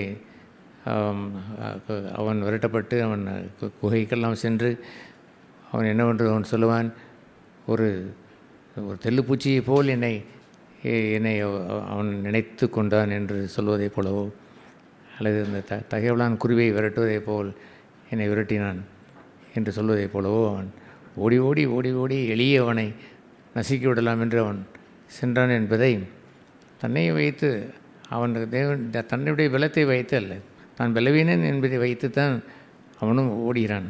அந்த நேரத்தில் எல்லாம் அவனுக்குள் இருந்ததெல்லாம் என்பவன் அரசவைக்கு வருகிறான். அரசவையில் இருந்த பொழுது கூட சொந்த மகன் கூட அவரை துரத்துகிறான். there are a lot of things, அவருடைய ஜீவிய காலம் முழுவதும் அவ்வளவு பெரிய பகையும் விரோதமும் ஏராளமான யுத்தங்களை அவன் சந்திக்கிறான். ஏத்தியர் என்று தனியாக வரும், எபூசி என்று வருவார்கள், சிலர் சமயத்திலே அமலேக்கியரும் சேர்ந்து வருவார்கள் என்றெல்லாம் திரும்ப திரும்ப யுத்தங்கள் வருகின்ற நேரத்திலேயும் ஏன் ஒரு பாவம் செய்கிறதை போல் இருக்கிற ஒரு சூழ்நிலையை அவன் அந்த பெத்சேபா இடத்தில் நடந்த ஒரு நேரத்திலேயோ அவன் உணர்த்து வைக்கப்பட்ட அந்த நேரத்திலேயோ அவன் சொன்னதெல்லாம் என்னவென்றால், ஓ தேவனே என்பதான். ஓ மை காட், ஓ என் தேவனே என்ற சங்கீதத்தை நீங்கள் வாசித்த அந்த சங்கீதத்திலே பாருங்கள், அந்த 63ஆம் சங்கீதத்திலே தமிழில் வாசிக்கிறதை விட ஆங்கிலத்திலே ஓ தேவனே என்று இருப்பதில் அலறி புடைத்து வாஞ்சையோடு இருதயத்தின் ஆழத்திலிருந்து அந்த புந்தி கமலத்திலிருந்து பூமாலை கோர்த்து பாடுவேன் என்று அந்த ஒரு பக்தன் பாடினான். இருதயத்தின் ஆழத்திலிருந்து அவருக்கு நன்றி செலுத்துவது என்பது வேறு, சும்மா உதட்டிலே பாடுவது என்பது வேறு. உதட்டிலே சொல்வதை போல் தமிழிலே அந்த மொழிபெயர்ப்பு தேவனே என்று எழுதியிருக்கிறது. அந்த ஆங்கிலத்திலே ஓ தேவனே என்று சொல்வதெல்லாம் அது உண்ணி அதை தன் இருதயத்தையும் தன் ஆவி ஆத்மா சரீரத்தை கொண்டு முழுமையும் கொண்டு அவரை நேசித்து ஓ தேவனே என்று அவன் எல்லா இக்கட்டு நேரத்திலையும் அவன் கூப்பிட்டான். அவனுடைய வாழ்க்கையை சங்கீதமாய் மாறியதற்கு காரணம் என்னவென்றால், இடுக்கண்கள் வருகின்ற நேரத்திலெல்லாம் அவனுடைய ஆத்மா தேவனே ஒட்டியிருந்தது. இடுக்கண்கள் ஒரு நேரத்தில் உலகத்தான் கத்தரை பிரிந்து விட்டு போகிறான். நம்ம போன்ற சபையிலே உள்ளவர்கள் கூட சில சமயத்திலே தங்களுடைய சொந்த சில காரியங்களில் கூட அவர்கள் சீர்திருத்துவதற்கு அவர்கள் மனசில்லாமல் தேவனை விட்டே போய் விடுகிறவர்கள் அல்லது தேவனுடைய சபையை விட்டு பிரிந்து இருந்திருப்பதை நான் பார்த்திருக்கிறேன். அற்புதமான காரியங்கள் இவர் வாழ்க்கையிலே இடுக்கண்கள் வரும்பொழுது அவர்கள் தேவனை நோக்கி போவார்களாம், ஒரு நாளும் அவர்கள் போக மாட்டார்கள். அது ஏனென்றால் அற்ப சில காரியங்களை நிமித்தம் கூட அவர்கள் அதை ஏற்றுக்கொள்வதில்லை, அதை தாங்கிக் கொள்ள முடிவதில்லை. பின் எப்படி இவர்கள் இது போன்ற இடுக்கண்களை அவர்கள் தாங்குவார்கள்? காலமெல்லாம் தன்னுடைய ஜீவி காலத்தை ஆட்டிடையனாக இருந்து அங்கே கரடியை சந்தித்து சிங்கத்தை சந்தித்து இப்படியெல்லாம் தொடர்ந்து வந்து அவனுடைய சரித்திரத்தை நாம் வாசித்து அவனுடைய உள்ளத்தில் இருந்ததெல்லாம் ஓ தேவனே என்பதுதான். அல்லேலூயா! அவன் தேவனோடு இசைந்து வாழ்ந்த அந்த வாழ்க்கையினுடைய அற்புதம் என்னவென்று சொன்னால், கோலியாத்தை அங்கே இஸ்ரவேல் தேவனை நிந்தித்த பொழுது சும்மா சாப்பாடு தான் கொண்டு வந்தான். தன்னுடைய அந்த மிலிட்ரியில் இருந்த தன்னுடைய அண்ணன்மார்களுக்கு சாப்பாடு தான் கொண்டு வந்தான். என்னடாச்சு உன்னுடைய ஆடுகள் போட்டு விட்டு வந்து விட்டாய், எங்கேயோ எங்கள் ஆட்டை கவனிக்கால் வைத்து விட்டு வந்து விட்டாயோ, போடா சீக்கிரம், இங்கேடா உனக்கு வேலை கொடுத்து விட்டாயல்லவோ, போ என்று விரட்டின பொழுது, சரியாண்ணா அது அவன் யார், அவன் இப்படி இஸ்ரவேல் தேவனை நிந்திக்கிறவன் என்று கேட்டு, இதெல்லாம் உனக்கு உரிய காரியமா, பொடிப்பையிலே போகின்றவனை அவனை விரட்ட இவர் சரியாக பதில் சொல்லவில்லை என்பதை அறிந்து பக்கத்தில் கூடிய அடுத்த நபரிடத்தில் போய் அவன் கேட்கிறான், என்ன நடந்தது என்று கேட்கும் பொழுது, இவன் பல காலமாய் அவன் நிந்தித்து கொண்டே தினசரி வந்து நிற்கிறான். என்னை எதிர்ப்பவன் யார் என்று கேட்கிறான். என்னை எதிர்ப்பவன் ஒருவரும் இல்லை என்றால் நான் வந்து இஸ்ரவேலை பிடித்து கொள்வேன் என்றும் அவன் கூறுகிறான். ஆகவே அவன் இஸ்ரவேல் தேவனை நிந்தித்து அவன் கொக்கரித்து அவன் சிரிக்கிறான் என்று அவன் சொன்னபொழுது, என்ன என்னுடைய ஆண்டவருக்கு என்னை இம்மட்டும் காத்தவருக்கு ஓ தேவனே என்று அண்டி வாழ்ந்த என்னுடைய இஸ்ரவேலின் சர்வவல்ல தேவனுக்கு விரோதமாய் இந்த பெலிஸ்தியன் இந்த விருத்த சேதனம் இல்லாமல் பெலிஸ்தியன் அவனுக்கு கூக்குரல் இடுகிறான் என்று கேட்டவள், ஏன் அவன் தொடர்ந்து கூக்குரல் இடுகிறான் சொன்னவுடன், இல்லை இப்படி கூக்குரல் இடுவதை நான் ஏற்றுக்கொள்வதில்லை, இஸ்ரவேல் தேவனுக்கு ஏற்பட்ட நிந்தையை நான் அகற்ற வேண்டும், அவனை கொல்ல வேண்டும் என்று அவன் சொன்ன பொழுது அதனுடைய தம்பிமார்கள் அண்ணன்மார்கள் உள்ளே நுழைந்து அவனுக்கு அகந்தை பிடித்து விட்டது, நீ பெருமை கொண்டவன் போடா என்று அவனை விரட்ட பார்க்கிறார். அவரிடத்தில் அண்ணன்மாரிடத்தில் ஒன்றும் அவன் பேசவில்லை. வேகமாய் அவன் இஸ்ரவேல் அந்த சவுல் ராஜாவை கொண்டு நின்று விட்டானே பாருங்கள், நின்று விட்டானே அவன் பார்த்தவன் அந்த நேரத்தில் அவன் எப்படியெல்லாம் அவன் பேசினான். ஓ ராஜாவை, இந்த விருத்த சேதமில்ல அந்த பெலிஸ்தியன் இந்த இவனை நான் கொன்று விடுவேன், அவன் இஸ்ரவேல் தேவனை நிந்திப்பதா, சர்வவல்ல தேவனை நிந்திப்பதற்கு இவன் யார் என்று அப்படி அவன் கூறி அவனை தலையை நான் கொய்து நான் எடுத்து விடுவேன் என்று அவன் கூற, நீ சின்ன பையலப்பா ஒன்றும் உனக்கு தெரியாது என்று அவன் சொல்ல, இல்லை கர்த்தர் ஆவியானவர் என்பது இருக்கிறார், நான் போக வேண்டும், அவனை நான் கொல்ல வேண்டும், ஒரு ஆட்டிடை நாய் சிறு பையனாய் வந்து இப்படி பேசுகிறாய் என்று சொல்ல, உனக்கு ஒரு ஆயுதம் இல்லை என்று எல்லா மனுஷியமான உதவிகளையெல்லாம் வைத்து அதை வைத்து வெல்லலாம் என்று எண்ணுவது தானே இந்த உலகத்தினுடைய பண்பு. தேவனை எங்கே மறந்து போவதற்கு காரணம் என்ன? பணம் வந்துவிட்டது, பணத்தை நம்புகிறார்கள். ஆஸ்தி வந்துவிட்டது, ஆஸ்தியை நம்புகிறார்கள். தன்னுடைய வாழ்க்கை செட்டில் ஆகிவிட்டது, அதை நம்பிக்கொண்டு இருக்கிறார்கள். அவர்களுக்கு எதிர்காலத்திற்குரிய எல்லாம் பிரகாசமாக இருப்பதை போல் மண்ணை பார்த்து கொண்டு அவர் வாழ்ந்து கொண்டிருக்கிற அந்த ஜனங்களைப் போலவே இந்த ஆயுதங்களை தரித்துக்கொள், இந்த உன்னுடைய பூட்ஸை மாட்டிக்கொள், உன்னுடைய மார்பு கச்சையை தரித்துக்கொள், தலைச்சீரை வைத்துக்கொள், பட்டயத்தை எடுத்துக்கொள், பூட்டுங்களடா அவன் போயிறேன் என்று சொல்கிறான் தானே, போகட்டும். எப்பொழுது அவன் சொன்னான், இஸ்ரவேலை நிந்தித்த அந்த மனுஷன் அவனை குறித்து நான் ஒன்றை சொல்லுகிறேன். ராஜாவை, ஒரு முறை நான் சிங்கத்தை நான் வென்றேன், என் ஆடை பறிக்க வந்த சிங்கத்தை வென்றேன். இன்னொரு முறை என்னுடைய தேவன் எனக்கு ஒப்படைத்த அந்த ஆடுகளை ஓனாய் ஒன்று வந்தது, அதை நான் வென்று நான் கொன்றேன். வாயிலிருந்து ஓடிப்போய் விரட்டி அடித்து பறித்து வந்தேன் என்றெல்லாம் கேட்டவுடன், கர்த்தர் உன்னோடு இருப்பாராக, போ என்றவனை அவனை சொல்லிவிட்டு, வேறு ஆயுதத்தை தான் நான் கொடுக்குறேன், கர்த்தர் உன்னோடு இருப்பாரா என்று சொல்லிவிட்டு, கர்த்தரையே நாடுகின்ற ஒரு இடம் தாவீதுக்கு இருந்தது, அவனுக்கு இல்லை. அவனையெல்லாம் மனுஷிய பலனை அவன் தேடத் தொடங்கி அவன் வைத்திருக்கிறான். முன்பு இருந்தது சவுலானவன், மிக தாழ்மையானவன், அவன் ஒன்றுமில்லாதவன். இப்படி எல்லாம் வந்துவிட்ட அப்படின்னாலே அவனுடைய கண்மலை, அவனுடைய கோட்டையை, அவனுடைய துர்கம், அவனுடைய கேடயம் அத்தனையும் மண்ணுக்குரியதாய் போய்விட்டது. தாவீது பாடுவானே பாருங்கள், என் கோட்டையும் என் அரணும் என் பலனும் நீரே என்று அவர் சொல்வார். அரசனான பிறகும் அதைத்தான் அவன் சொன்னான். சவுலுக்கும் அவருக்கும் இந்த வித்தியாசத்தை பார்த்தீங்களா? இவன் சொன்னான், இந்த கேடயத்தை வைத்துக்கொள், இந்த தலை சீராக வைத்துக்கொள், இந்த பட்டயத்தை வைத்துக்கொள் என்று இப்பொழுது இவன் சொல்கிறான். அவன் சொன்னான், என் கேடயமும் என் துர்கமும் என்னுடைய அடைக்கலமும் என் பட்டயமும் நீரே என்று அவர் சொன்னான். அதுபோன்று தன்னுடைய நிலையை எக்காலத்திலும் மாற்றிக்கொள்ளாத மனுஷனாக இருந்தானே பாருங்கள். கர்த்தரை நான் எக்காலத்திலும் ஸ்தோத்திரிப்பேன், அவர் துதி எப்போதும் என் வாயில் இருக்கும் என்று வாசகத்தை எத்தனை கிறிஸ்தவன் வாழ்கிறார் என்று எண்ணுகிறீர்கள்? நிறைய பேர் வாழவில்லை. நானே கண்கூடாக எத்தனையோ மக்களுக்கு செய்து கொண்டிருக்கிற இந்த ஊழியத்தில் கண்கூடாக கண்டதெல்லாம் காலங்கள் கடந்து செல்ல அவர்கள் துதி எப்போதும் என் வாயில் இருக்கும் என்று இருப்பதில்லை, கர்த்தரை எக்காலத்திலும் ஸ்தோத்திரிப்பேன் என்று இருப்பதில்லை. ஒரு காலகட்டம் வரும்பொழுது அவருடைய வாழ்க்கை செட்டில் ஆன பிறகு அவர்களுடைய பொன்னும் பொருளும் கூடும் பொழுது they leave God, தேவனை விட்டு விடுகிறார்கள். that's a very sad thing, மிக வருத்தமான காரியம்.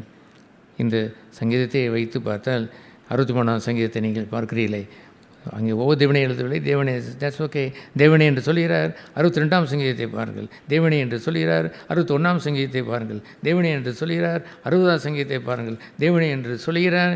59ஐ பாருங்கள், என் தேவனே என்று சொல்கிறார்.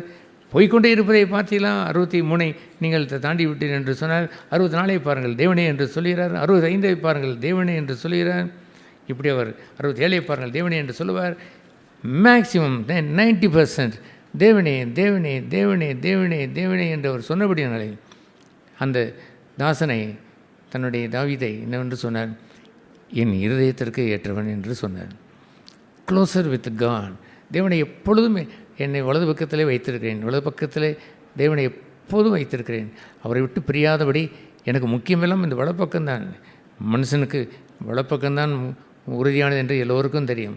வலப்பக்கத்தில் என் நிழலாக இருந்தார் என்று சொன்னால் கர்த்தர் தான் வலப்பக்கத்தில் இருக்கிறார். பொன்னும் பொருளும் வைத்து அந்த நிலையில் நான் குளிர் காய்கிறேன் என்று அவர் சொல்லவில்லை. வலப்பக்கத்தில் நான் வைத்திருக்கிறேன், ஒரு விட்டு நீங்காதிருக்கிறேன் என்று அவன் சொன்னவன். அல்லேலூயா. அவனுடைய வாழ்க்கை முழுவதும் சங்கீதமாய் மாறியது. அதுக்கு காரணம் என்னவென்றால், இது அத்தனையும் சங்கீதம்தான். அந்த சங்கீதத்தினுடைய வீணையினுடைய முக்கியமான சுரம் என்னவென்றால் தேவனே என்பதுதான். அவரையே சொந்தமாய் கொண்டு வாழ்ந்தபடியினாலே அவனுக்கு என்ன பெயர் உண்டானது? தாவீது தேவனுடைய இருதயத்திற்கு ஏற்ற மனுஷனாக இருந்தான். He was closer to God.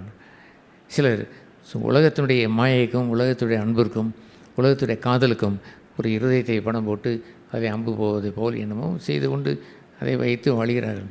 அது மனுஷியவன் பணத்திற்கும் அவன் இருதயத்தை அவன் கொண்டு வைத்து அவனுடைய அந்த ஆட்டின் போல படத்தை வைத்து வரைந்து வைத்து கொள்வான். பூமியிலே பொக்கிஷங்களை சேர்க்காதங்கள், பரலோகத்திலே பொக்கிஷங்களை சேர்த்து வைத்தீர்கள் என்று சொன்னால், பூமியில் உள்ள பொக்கிஷங்களுக்கெல்லாம் இருதயத்தை வைத்திருக்கிறார்களே. மனுஷனுடைய பொக்கிஷம் எங்கே இருக்கிறதோ அங்கே அவனுடைய இருதயம் இருக்கும். ஆகவே மண்ணிலே அவன் பொக்கிஷங்களை சேர்த்து வைக்கின்றபடினாலே it is in his heart.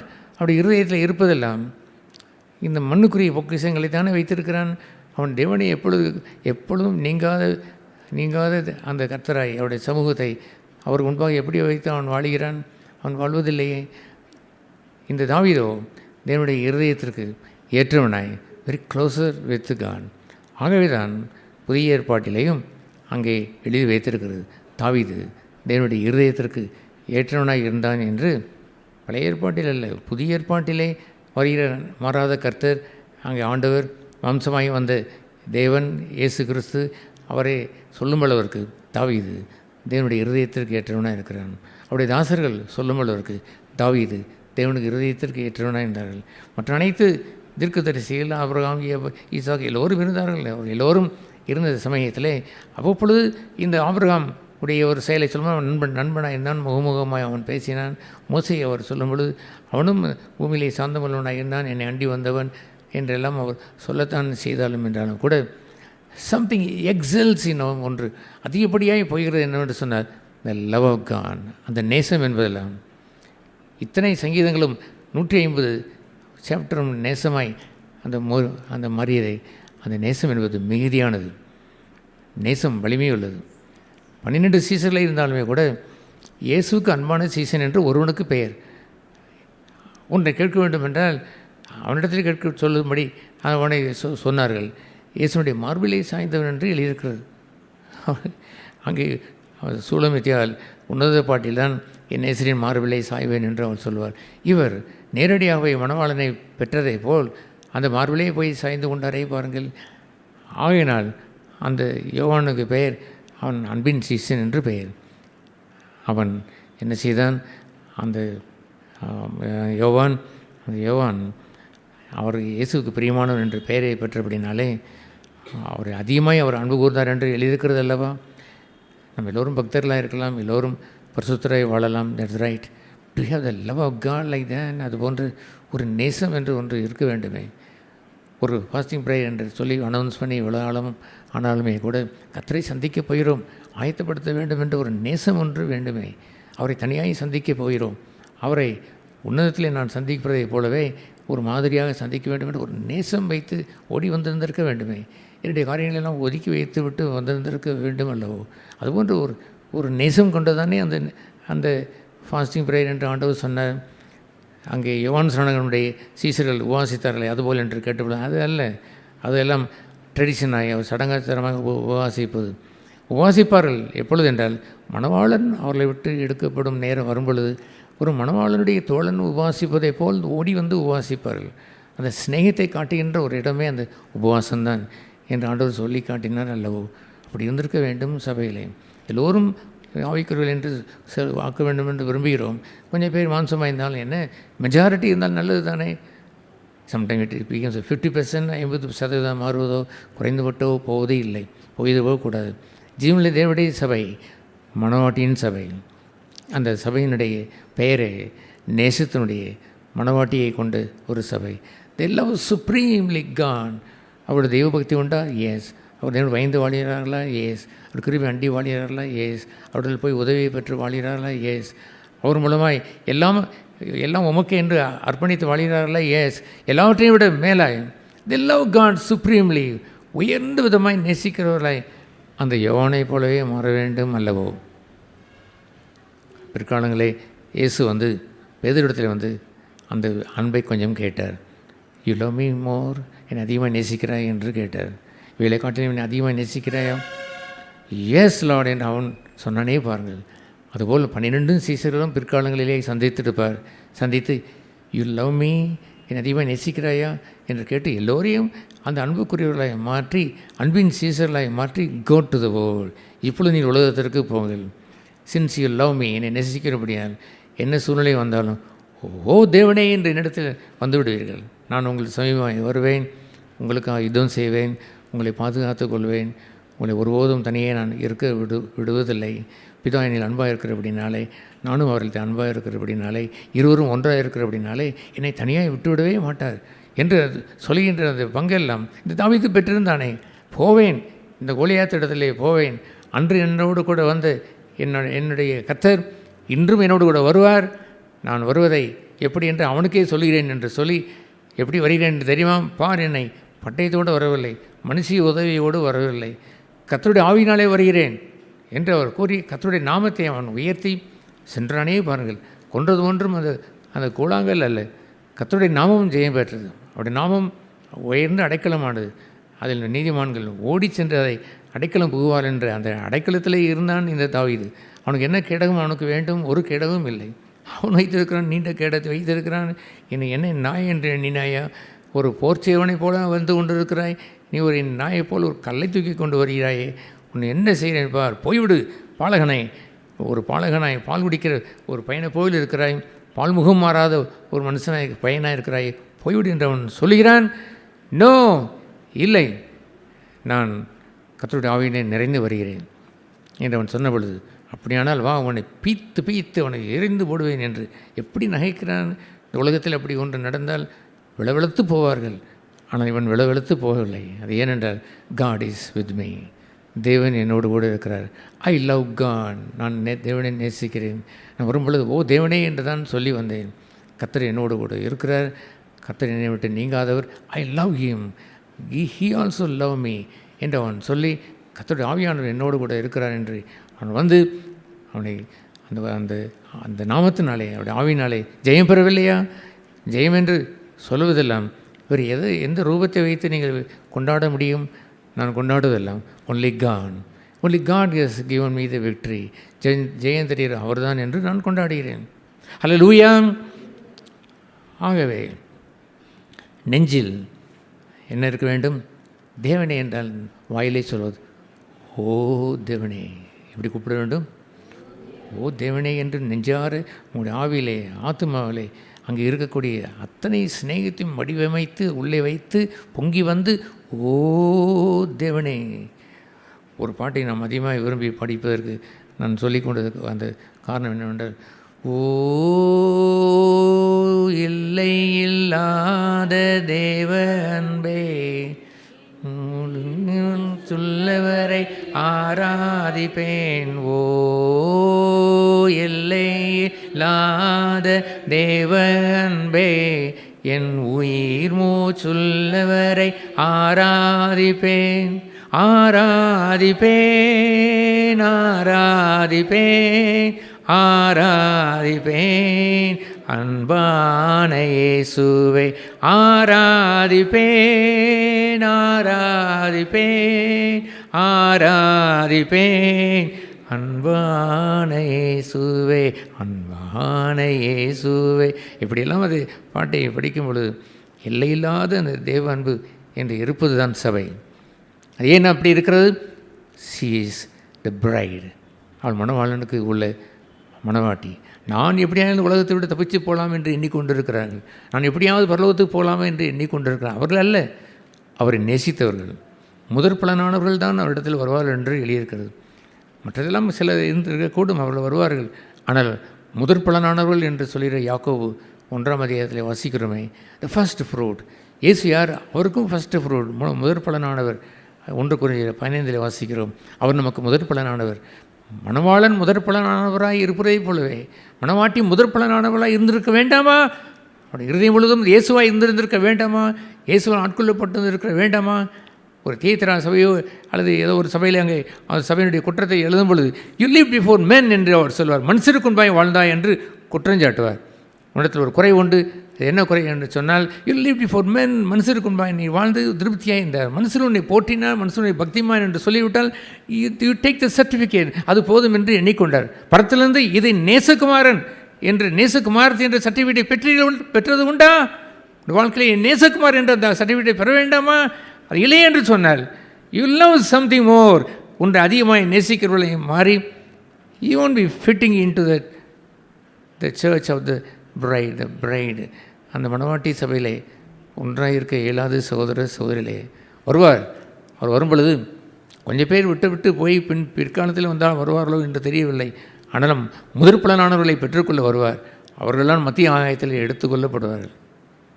They join with the bridegroom என்று அவர் சேர்ந்து அந்த கீழே அவர்கள் இறங்கி வந்து அர்மேதகான் யுத்தத்தை அவர் செய்து 1000 வருடம் அரசாட்சி செய்யும்படி பூமியிலே சாந்தமுள்ளவர் பாக்கியவான்கள் அவர்கள் பூமியை அரசாலையை செய்வார் என்று சொல்கிற பங்கை அவர்களுக்கு கொடுத்து இந்த பூமியை ஆளுகை செய்யும்படி செய்வார்.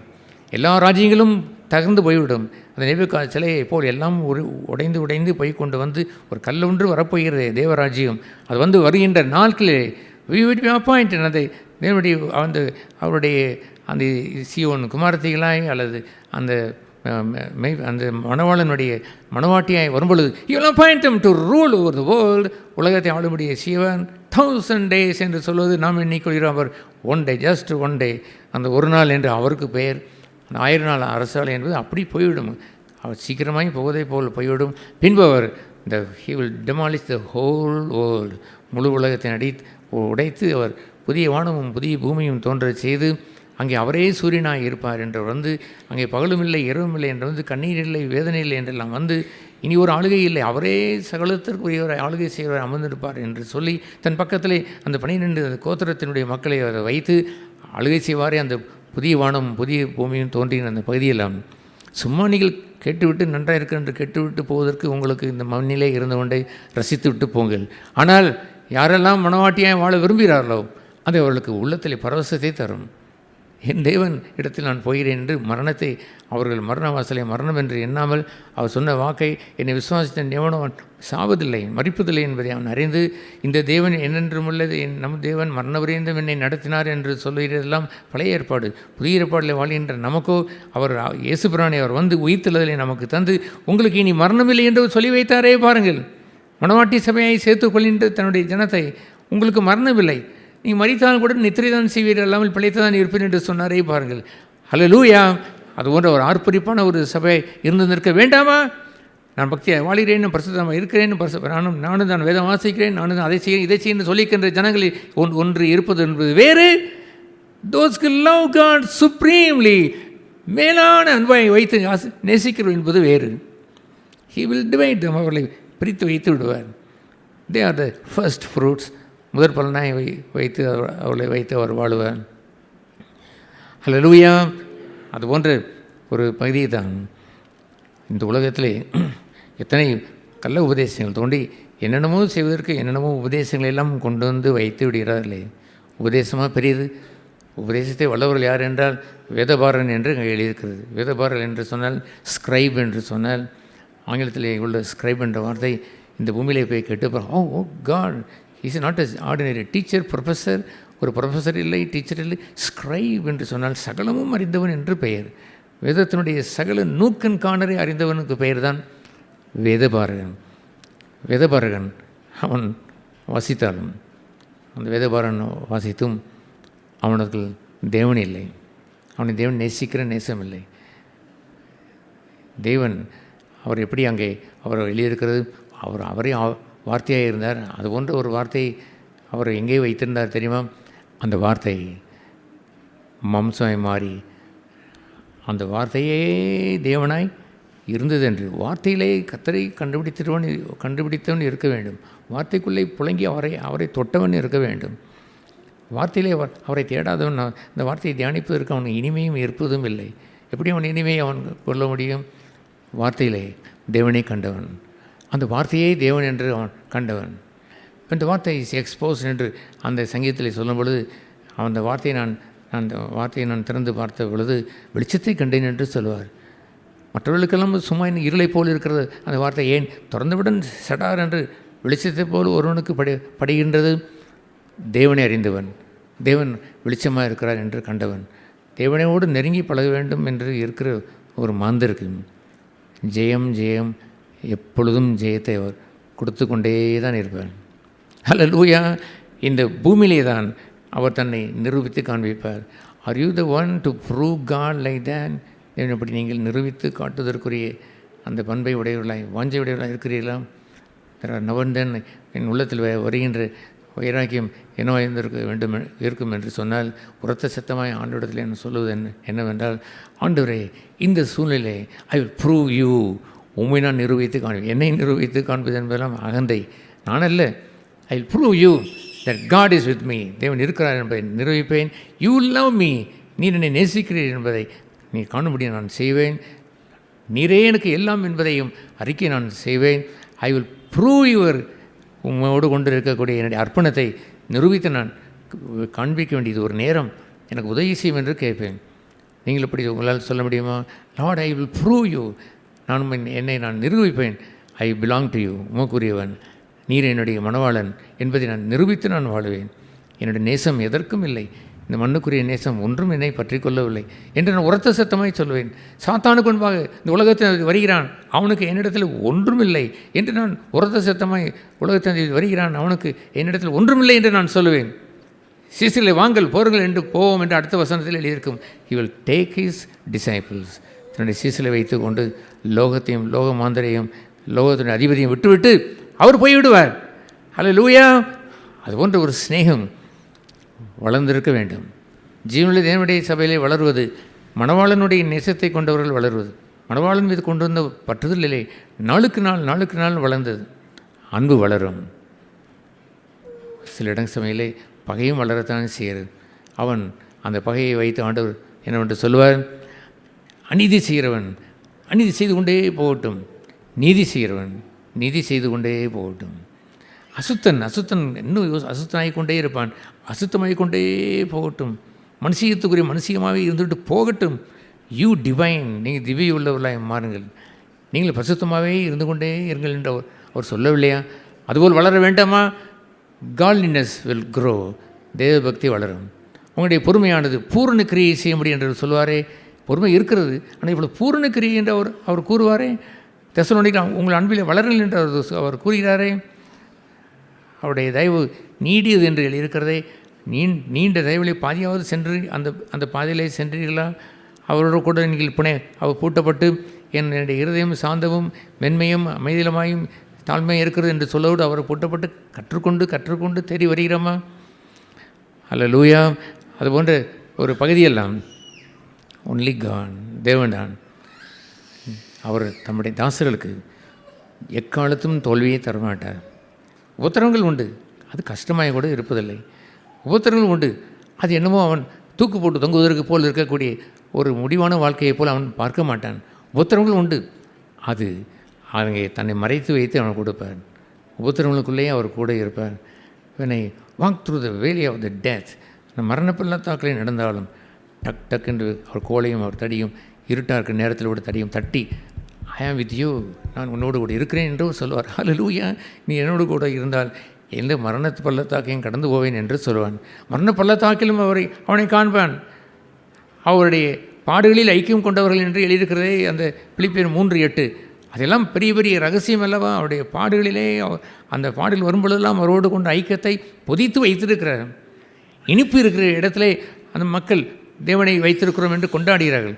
ஆனால் கசப்பான மாறாவனுடைய இடத்திற்கு வரும்பொழுது காட் ரிவீல்ஸ் ஹிம், தன்னை அவர் வெளிப்படுத்தி காண்பித்து அந்த மாறாவனுடைய தண்ணீரிலேயே அவர் மதுரத்தையும் கொண்டு வந்து வைத்து விட்டாரே. He bring all the times victory, எப்பொழுதுமே ஜெயங்கர் தருகிற தேவன். சும்மா பாடிக்கொள்வார், ஜெய கிறிஸ்து முன் செல்கிறார், ஜெயமாகவே நடத்திடுவார். பாடுங்களேன், ஜெய கிறிஸ்து முன் செல்கிறார், ஜெயமாகவே நடத்துகின்ற ஜெய கீதங்கள் நாம் பாடியே ஜெய கொடியும் ஏற்றிடுவோம். ஜெயம் அல்லேலூயா அவர் நாமத்திற்கே, ஜெயம் அல்லேலூயா அவர் நாமத்திற்கே. பாப்பா அப்பா எத்தனை ஜெயத்தை சொல்கிறார். ஜெய கிறிஸ்து முன் செய்கிறார், ஜெயமாகவே என்ன செய்ய ஜெயமாகவே நடத்திடுவார், ஜெய கீதங்கள் என்று சொல்கிறார்.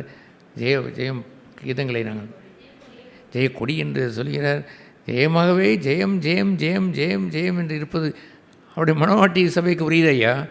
அந்த மணவாட்டி சபைக்கு தான் பாதாளத்தின் வாசல் கூட வந்தாலும் மேற்கொள்வதில்லை. ஒரு சின்ன துன்பம் வந்து உங்களை மேற்கொண்டு விடுமா? துன்பத்தை அவர்கள் ஆதாயப்படுத்தி கொண்டு கர்த்தரை காண்பார்கள். அப்படித்தான் அவர்கள் ஜெயம் பெறுவார்கள். அக்னி சூழலை மத்தியிலே அவர் தேவனை காண்பார்கள். சிங்கத்தின் நடுவிலே கர்த்தரை அவர் காண்பார்கள். விடுவிப்பதை காண்பார்கள். இன்று இயேசுவுக்கு பெயர் என்னவென்று சொன்னார்? ரட்சகர், விடுவிப்பவர், நம்மை கட்டுகளிலிருந்து அவிழ்ப்பவர், ஜெய கிறிஸ்துவாக இருக்கிறவர். பழைய ஏற்பாட்டின் நாளிலாவது சில தோல்விகளை குறித்து வாசிக்கிறோம். இங்கே நமக்கோ ஆல் த டைம்ஸ் விக்டரி, எப்பொழுதுமே அது ஜெயந்தான். பழைய ஏற்பாட்டின் நாட்களிலே தாசர்கள் எழும்பி அந்த தோல்வியை மாற்றி பின்பாக அதை ஜெயத்தை கொண்டு வந்து கொடுத்தார்கள்.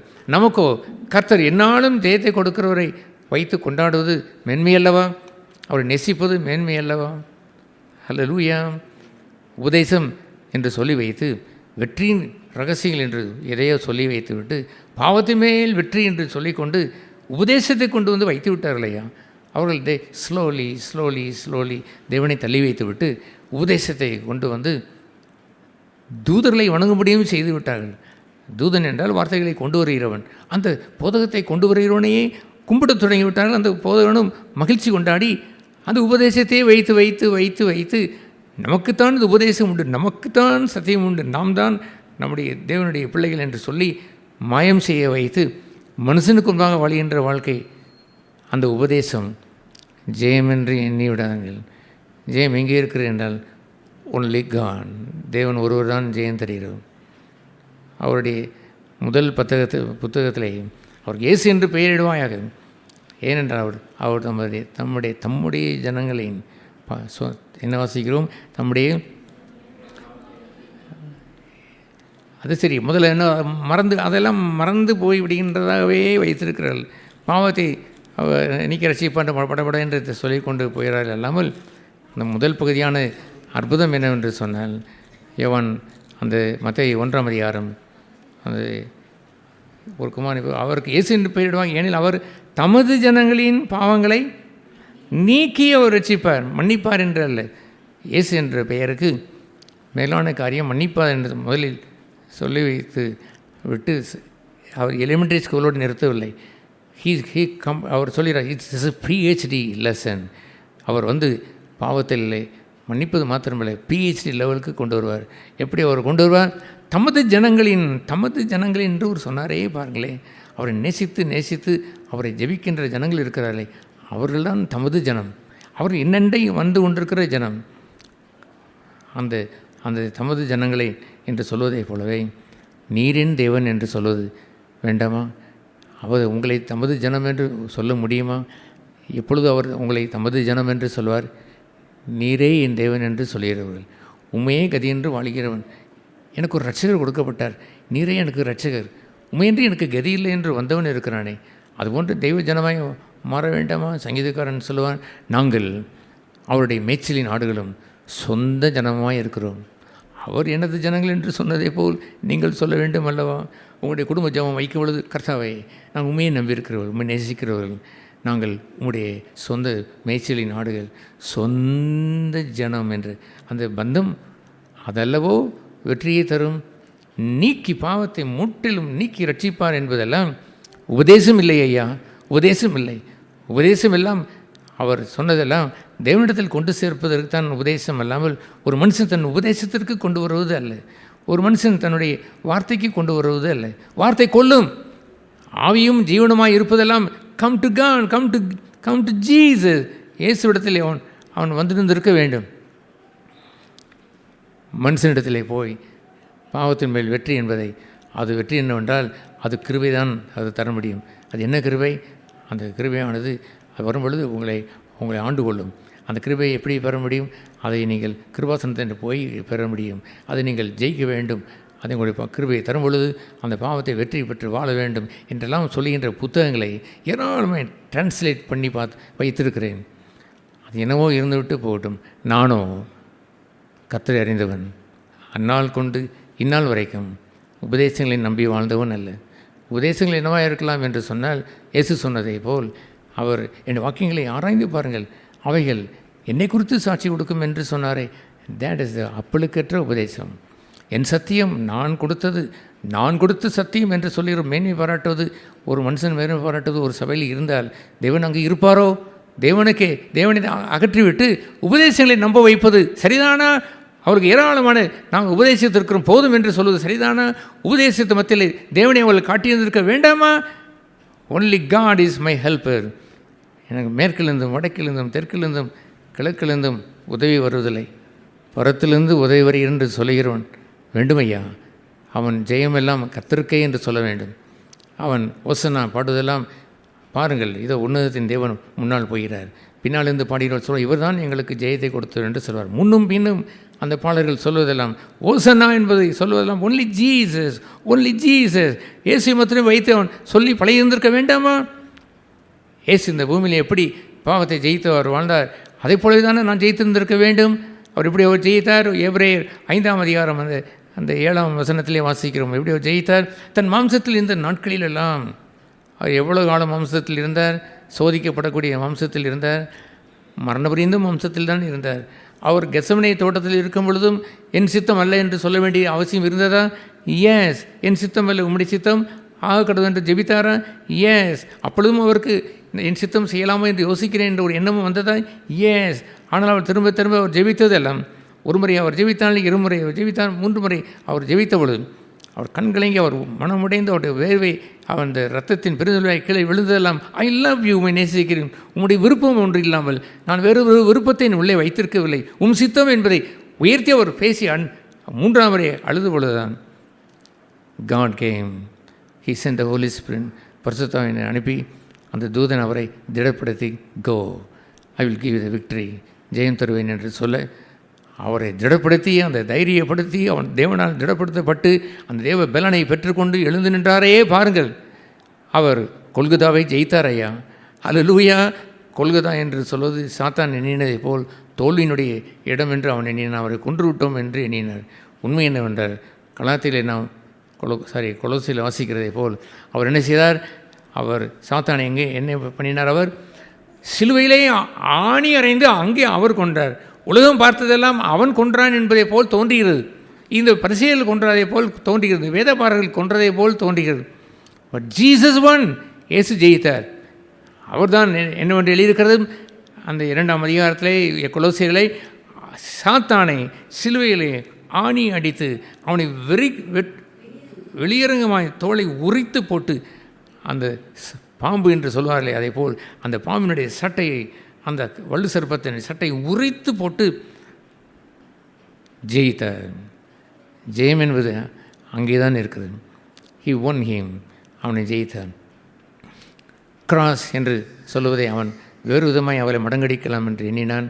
ஆனால் இவரோ அவமானத்தை எண்ணாமல் சிலுவையை சகித்து மாடுகள் வழியாய் சென்று அவனை ஜெயம் கொண்டு பிதாவுடைய வலது வருஷத்திலே போய் அமர்ந்தார் என்று எழுதியிருக்கிறதே.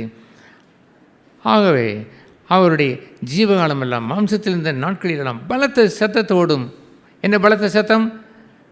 பல்லவ பிதாவே என்று சொல்வது பலத்த சத்தம் அல்ல, ஓ தேவனே என்று கூப்பிடுகிற அந்த இருதயபூர்வமாய் கூப்பிடுகிற பலத்த சத்தம். அதை வெளியே இருந்தும் கூப்பிடலாம். ஒரு ஜனசந்து இருக்கிற இடத்தில் சோதிக்கப்படும் நேரத்திலும் பலத்த சத்தம் உள்ளே துணிக்கலாம். ஓ தேவனே நான் சோதிக்கப்படுகிறேன் என்று சொல்லியிருந்திருக்கலாம். எனக்கு உதவி செய்யும் என்று அவன் கேட்டிருக்கலாம்.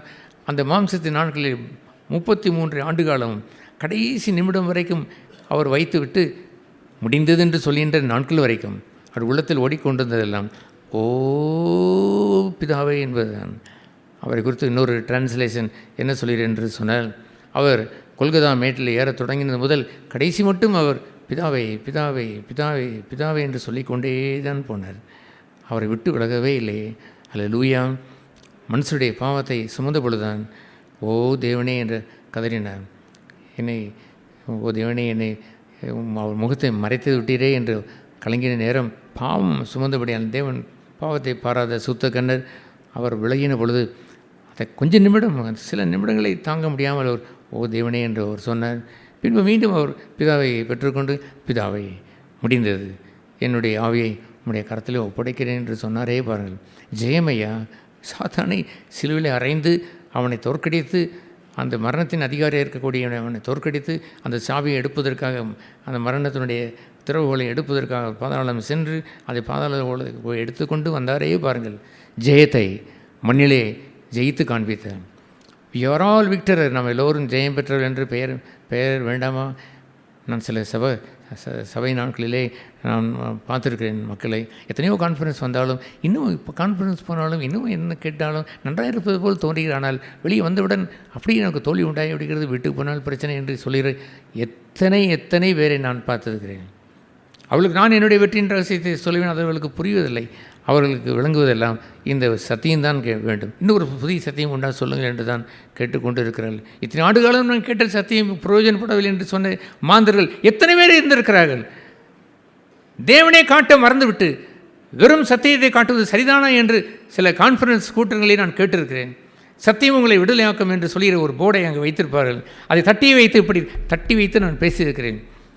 அந்த யோவான் 8ஆம் அதிகாரத்தில் வாசித்த அந்த வசனத்திற்கு 6 வசனம் கீழே படித்து பாருங்கள். சத்தியம் உங்களை விடுதலையாக்கும் சரிதான். கீழே என்ன எழுதியிருக்கிறது? இயேசு விடுதலையாக்கினார். மெய்யாகவே என்று சொல்லி அந்த வார்த்தையை வைத்திருக்க வேண்டுமா? சத்தியம் வேண்டுமா? எஸ், அந்த சத்தியம் உங்களை இயேசு வண்டிலே நடத்தி இருந்திருக்க வேண்டும். நடத்தவில்லையே. சத்தியம் சத்தியம் என்று வைத்துவிட்டு ஒரு மனுஷன் உட்கார்ந்துள்ளது சரிதானா? என் உபதேசம் என்று சொல்லிக்கொண்டு நாங்கள் தான் இந்த உபதேசத்தை வைத்திருக்கிறோம் என்று சொல்வது சரிதானா? எல்லா தேவ ஜனங்களும் பெற வேண்டும் என்ற ஆசை உண்டா?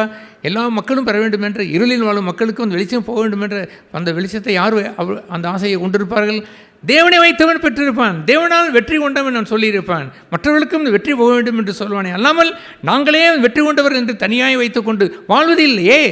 அதுபோன்று ஒதுக்குகின்ற ஒரு மக்களாய் மாறிப்போய் ஒரு சிறைச்சாலையில் அடைபட்டதை போல் மக்கள் வாழ்ந்து கொண்டிருக்கிறார்களே. சத்தியம் சத்தியம் சத்தியம் என்று தி லாஸ்ட் காட் தேவன் என்று சொல்வார்கள்.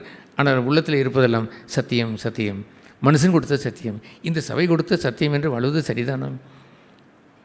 நீங்கள் சபைக்கு வந்து கர்த்தரை அறிந்து வாழ்வதைத்தானே இந்த சபை மேன்மையை பாராட்டுகிறது, அல்லாமல் ஒரு மனுஷனை மேன்மை பாராட்டுவதை ஒரு காலம் ஒத்துக்கொண்டதே இல்லை, ஏற்றுக்கொண்டதும் இல்லை. இன்றைக்கும் ஒரு தேவனுக்கு விரோதமாய் பாவம் செய்கிறவர்களை நேருக்கு நேராக நின்று என்னால் கடிந்து கொள்ள முடிகிறதே. மனுஷனுக்குள்ளாய் வாழ்கிறவனாக இருந்தால் அவர்களை பிரியப்படுத்தி அவர்களை நான் அவர் மனம் புண்பட்டு போயிடுவார்களோ, கேட்டு இந்த புத்திமதியை கேட்டு இடலடைந்து விடுவார்களோ நான் எண்ணி கொண்டு வந்திருப்பேனே. அப்படி நான் ஒரு நாள் வாழ்ந்தது இல்லையே. அது ஏன் என்று சொன்னால் they should come to God, அவள் தேவனிடத்திலே வர வேண்டும் என்பதுதான். நாட் எனி உபதேசம் இருக்கலாம், அங்கே சத்தியம் கண்டிப்பாக வேண்டும். சத்தியம் இல்லாமல் என்ன வேண்டும்? சத்தியம் சபைக்கு தூணும் ஆதாரம் என்று எழுதியிருக்கிறது அல்லவோ, வேண்டும். ஆனால் அந்த சத்தியத்திலே தேவனை கொண்டு வந்து கொடுத்திருக்க வேண்டும். நானே சத்தியம் என்று சொன்ன இடத்திலே ஒரு மனுஷன் வருவதற்கு அனுமதிக்கலாமா? நானே சத்தியம் என்பதற்கு பல மனுஷனை தொழுது கொள்கின்ற மேன்மைப்படுத்துகிற இடத்திற்கு வந்துவிடலாமா? ஒரு சபை அல்லது ஒரு 10 சபை அல்லது 30 சபை ஒரு மனுஷனை மேன்மைப்படுத்தி கொண்டால் அதை சபை என்று சொல்லிவிட முடியுமா? God is not there. அது ஏன் என்று சொன்னால் சபைக்கு தலைவராக இருப்பவர் கிறிஸ்துதான். அந்த இடத்தை தள்ளி வைத்து விட்டு மனுஷன் உட்கார பார்ப்பது சரிதானா? அந்தி கிறிஸ்து இப்பொழுதே வந்து இருக்கிறான் என்று அவர் சொல்வதைப் போலவே கிறிஸ்து என்ற பெயரிலே ஒரு மனுஷன் வந்து உட்காருவது சரிதானா? போலியான ஒரு மனுஷன் உட்காருவதற்கு பேர் தானே அந்தி கிறிஸ்து. கிறிஸ்து என்ற பெயரிலே ஒரு மனுஷன் தன்னை காட்டுவான் என்று சொன்னால் தானே அந்தி கிறிஸ்து. அப்படி உட்காருவதற்கு அனுமதி நாம் தருவது சரிதானா? அதுபோன்ற வாழ்க்கையை வாழ்கின்றவர்கள் போல நாம் இருந்து விடலாமா? நமக்கு ஜெயம் தருவதெல்லாம் அவர் பலத்த சத்தத்தோடும் கண்ணீரோடும் விண்ணப்பம் பண்ணி தன் ஆத்துமாவை மரணத்திலிருந்து ரட்சிக்க வல்லவரிடத்திலே ஜெபம் பண்ணி அப்படி ஜெபம் கேட்கப்பட்டு அவருடைய பயபக்தி நிமித்தம் அவர் ஜெபம் என்ன செய்யப்பட்டது? ப்ரேயர், ஜெபத்திலே தேவனை அண்டி வாழ்வது. ஓ தேவனே என்ற அவரை நெருங்கி வாழ்கின்ற வாழ்க்கை அல்லவா உங்களுக்கு ஜெயத்தை தரும். கிருபாசன தண்டைக்கு நெருங்கி வாருங்கள். நீங்கள் கிருபையை பெற்று அதை பற்றி எப்படி சுற்றி போய்விட்டு கிருபாசன தண்டைக்கு போவதை அந்த வழியை புதியது ஜீவனம் உண்மையான வழியை காட்டுவதில்லை. அது மனுஷனைத்தானே கொண்டு வந்து வைத்துக்கொண்டு உபதேசத்தை வைத்துக்கொண்டு அவர்கள் வாழ்ந்து கொண்டு இருக்கிறார்கள். கிருபாசன தண்டையில் யார் இருப்பார்? கிருபாசனத்திற்கு ஒரேவர் இருப்பார். கிருபை நாதர் அங்கே இருப்பார். அந்த கிருபை யார் வழங்குவார்? அந்த பெட்டி ஒன்று வழங்குவதில்லை, அந்த கிருபாசன பெட்டி வழங்குவதில்லை. அந்த கிருபை நாதர் கிருபையை கொடுப்பார். கிருபையிலே சம்பூர்ணமானவன் என்று அந்த ஒன்றியவான் மகிழ்கிறதே பாருங்கள். அதை பெற்றுக்கொள்ள வந்தவர்களுக்கு கிருபையின் மேல் கிருபையை கொடுத்து ஆசீர்வதிக்கிறாரே, அதுதான் கிருபை. அல்லாமல் கிருபை கிருபை கிருபை என்று ஏதோ ஒரு புதிய கிருபையை காண்பித்து அதையெல்லாம் நாங்கள் சொல்கின்ற கிருபை தான் பாவத்தை மேற்கொள்ளும் என்று சொல்லுவதா? ஏதோ ஒரு ஸ்பெஷல் கிருபை போல் அதை காட்டிக்கொள்வதா? It comes from God. அந்த தேவனிடத்தில் அந்த கிருபையாய் கிருபைநாதர் கொடுப்பதாக இருந்திருக்க வேண்டும். அந்த கிருபையினுடைய கிருபாசன தண்டையில் இருக்கிற அந்த தேவன் அதை வழங்கி இருந்திருக்க வேண்டும். கிருபாசனத்தை பற்றி கொண்டு அவன் வாழ்ந்திருந்திருக்க வேண்டும். இல்லை என்றால் அவனுக்கு உள்ளது ஜெயம் அல்ல. ஜெயம் போல் தோன்றினாலும் அது பொய்யான ஜெபமாய் போய்விடும். அந்த ஜெயத்தை வைத்து கொண்டு அவன் தொடர்ந்து வாழ முடிவதில்லை. அது போன்ற வாழ்க்கையெல்லாம் தெய்வ சமூகத்தில் வைக்கப்பட்ட மன்னாவாக இருக்க வேண்டும். அது வெளியே இருக்கக்கூடிய மன்னாவாக இருந்து வாடி போய்விடக்கூடாது, புழுத்து போய்விடக்கூடாது. தெய்வ சமூகத்தில் வைத்த மன்னாவை போல் ஃப்ரெஷ்ஷாய் நிலைத்து நிற்கிறதாய் வாங்கி புசிங்கள், நான் ஜீவ அப்பம் என்று சொன்னாரே அதுபோல் வாரி வழங்குகின்ற ஒரு ஜீவனை வைத்திருக்க வேண்டும். நீ யாரை சந்தித்தாலும் யூ வில் பிரிங் காட், தேவனை கொண்டு வந்து காட் இஸ் குட், அவர் நல்லவர் என்பதை நீங்கள் காண்பித்திருப்பீர்கள். அவர் ருசித்து பாருங்கள் என்று சொல்லியிருப்பீர்கள். ஒரு சபையை போய் ஏதாவது என்னை ருசித்து பாருங்கள் என்று சபை சொல்லுவதா? ஒரு அங்கே இருக்கக்கூடிய ஒரு தலைவன் என்னை நான் தான் பெரியவன் என்று உட்கார்ந்து கொண்டு சத்தியவான் என்று சொல்லிக்கொண்டு பேசுவதா? அதுபோல் இல்லாமல் தேவனை அண்டி வாழி என்ற ஜெயம்தான் உண்மையான ஜெயம். என்ன ஜெயம்? வெற்றி வாழ்க்கையை தருகின்ற ஜெயம். என்ன ஜெயம்?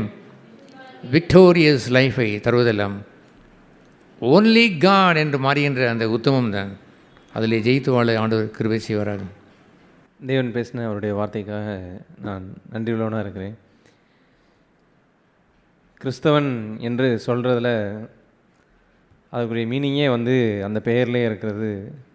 அவன் கிறிஸ்துவை உடையவன், அவன் கிறிஸ்துவை பின்பற்றுகிறவன் என்று தான் இருக்கிறது.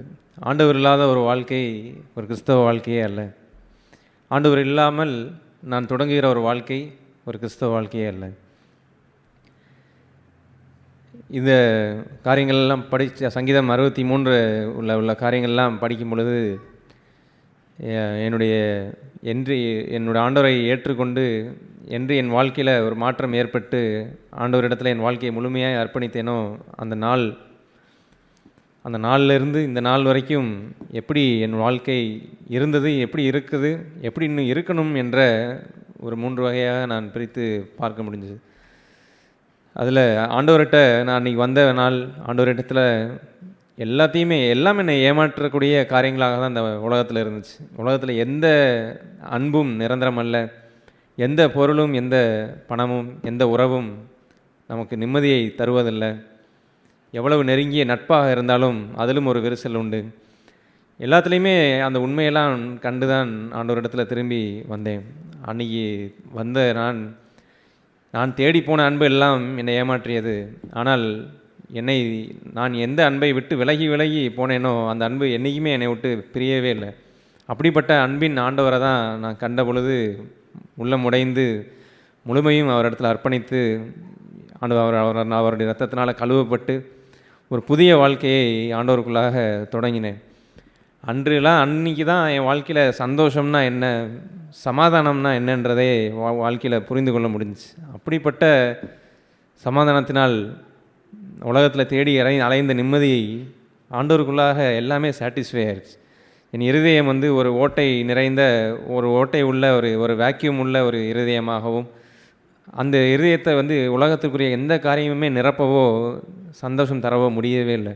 ஆனால் என்றைக்கு நான் பல காரியங்களை நோக்கி ஓடின நான் ஏமாற்றம் அடைந்தேன். ஆனால் என்றைக்கு நான் ஆண்டவர் இடத்துல அர்ப்பணித்தேனோ அன்று என் வாழ்வில் முழு நிறைவும் முழு சந்தோஷமும், உலகத்திற்குரிய எல்லா காரியங்களுமே பிளர் ஆயிடுச்சு. எல்லாமே எதுவுமே ஒரு திருப்தியை கொடுக்க முடியாது என்ற உண்மையை அறிஞ்சு ஆண்டவரே என் வாழ்க்கையில் சொந்தமாகி கொண்டு ஆரம்பித்தது தான் என்னுடைய கிறிஸ்தவ வாழ்க்கை. அதிலிருந்து தொடங்கினது தான் என்னுடைய ஜெய வாழ்க்கையும். எந்தெந்த காரியங்களெல்லாம் நான் எத்தனையோ காரியங்களில் வீழ்ச்சி விட்டுறவனாக இருந்த நான் ஜெயத்தை ருசிக்க ஆரம்பித்தது என் தேவனை, என் ஆண்டவரை நான் சொந்தமாக கொண்டு ஆரம்பித்த அந்த வாழ்க்கை தான். இந்த நாள் வரைக்கும் அப்படி தான். இடையில் நான் கற்றுக்கொண்ட பாடம் அறிவை நிறைய பெருக்க அது இருமாப்பை தான் உண்டு பண்ணுகிறது. ஆண்டவரை இல்லாத ஒரு அறிவு ஒரு வேஸ்டான ஒரு வாழ்க்கை. அது மனுஷன் முன்பாக மேன்மையடைய செய்யலாம். நான் இங்கே புல்பிட்டில் நின்று பேசும் பொழுது நிறைய வேதம் தெரிந்திருக்கிறது, வசனங்கள் தெரிந்திருக்கிறது என்ற ஒரு பெயரை பெற்றுக்கொள்ளலாம். ஆனால் ஜீவனில் ஒன்றுமே இருக்காது என்ற அந்த உண்மையையும் அறிஞ்சு அந்த சில காலங்கள் எல்லாம் நான் நினைத்து வருந்துகிறேன். ஆனால் அந்த காலத்தின் மூலமாக நிறைய பாடங்களையும் கற்றுக்கொண்டேன். ஆண்டவர் இல்லாத ஒரு வாழ்க்கை என் வாழ்க்கையில் மீனிங்கே கிடையாது. ஆண்டவர் இல்லாத ஒரு வாழ்க்கையில் வெறும் வார்த்தையை வச்சுருந்தேன்னா, வெறும் விதையை வைத்திருந்தேன்னா ஒரு மீனிங்கே கிடையாது. ஆனால் என்றைக்கு அந்த கோதுமை மணி கீழே விழுந்து பலன் கொடுக்கறது எல்லாம் இயேசுவோடு இசைந்து நடக்கிற அந்த ஒரு வாழ்க்கையில் மட்டும்தான் ஜீவனை பெற்றுக்கொள்ள முடியும்.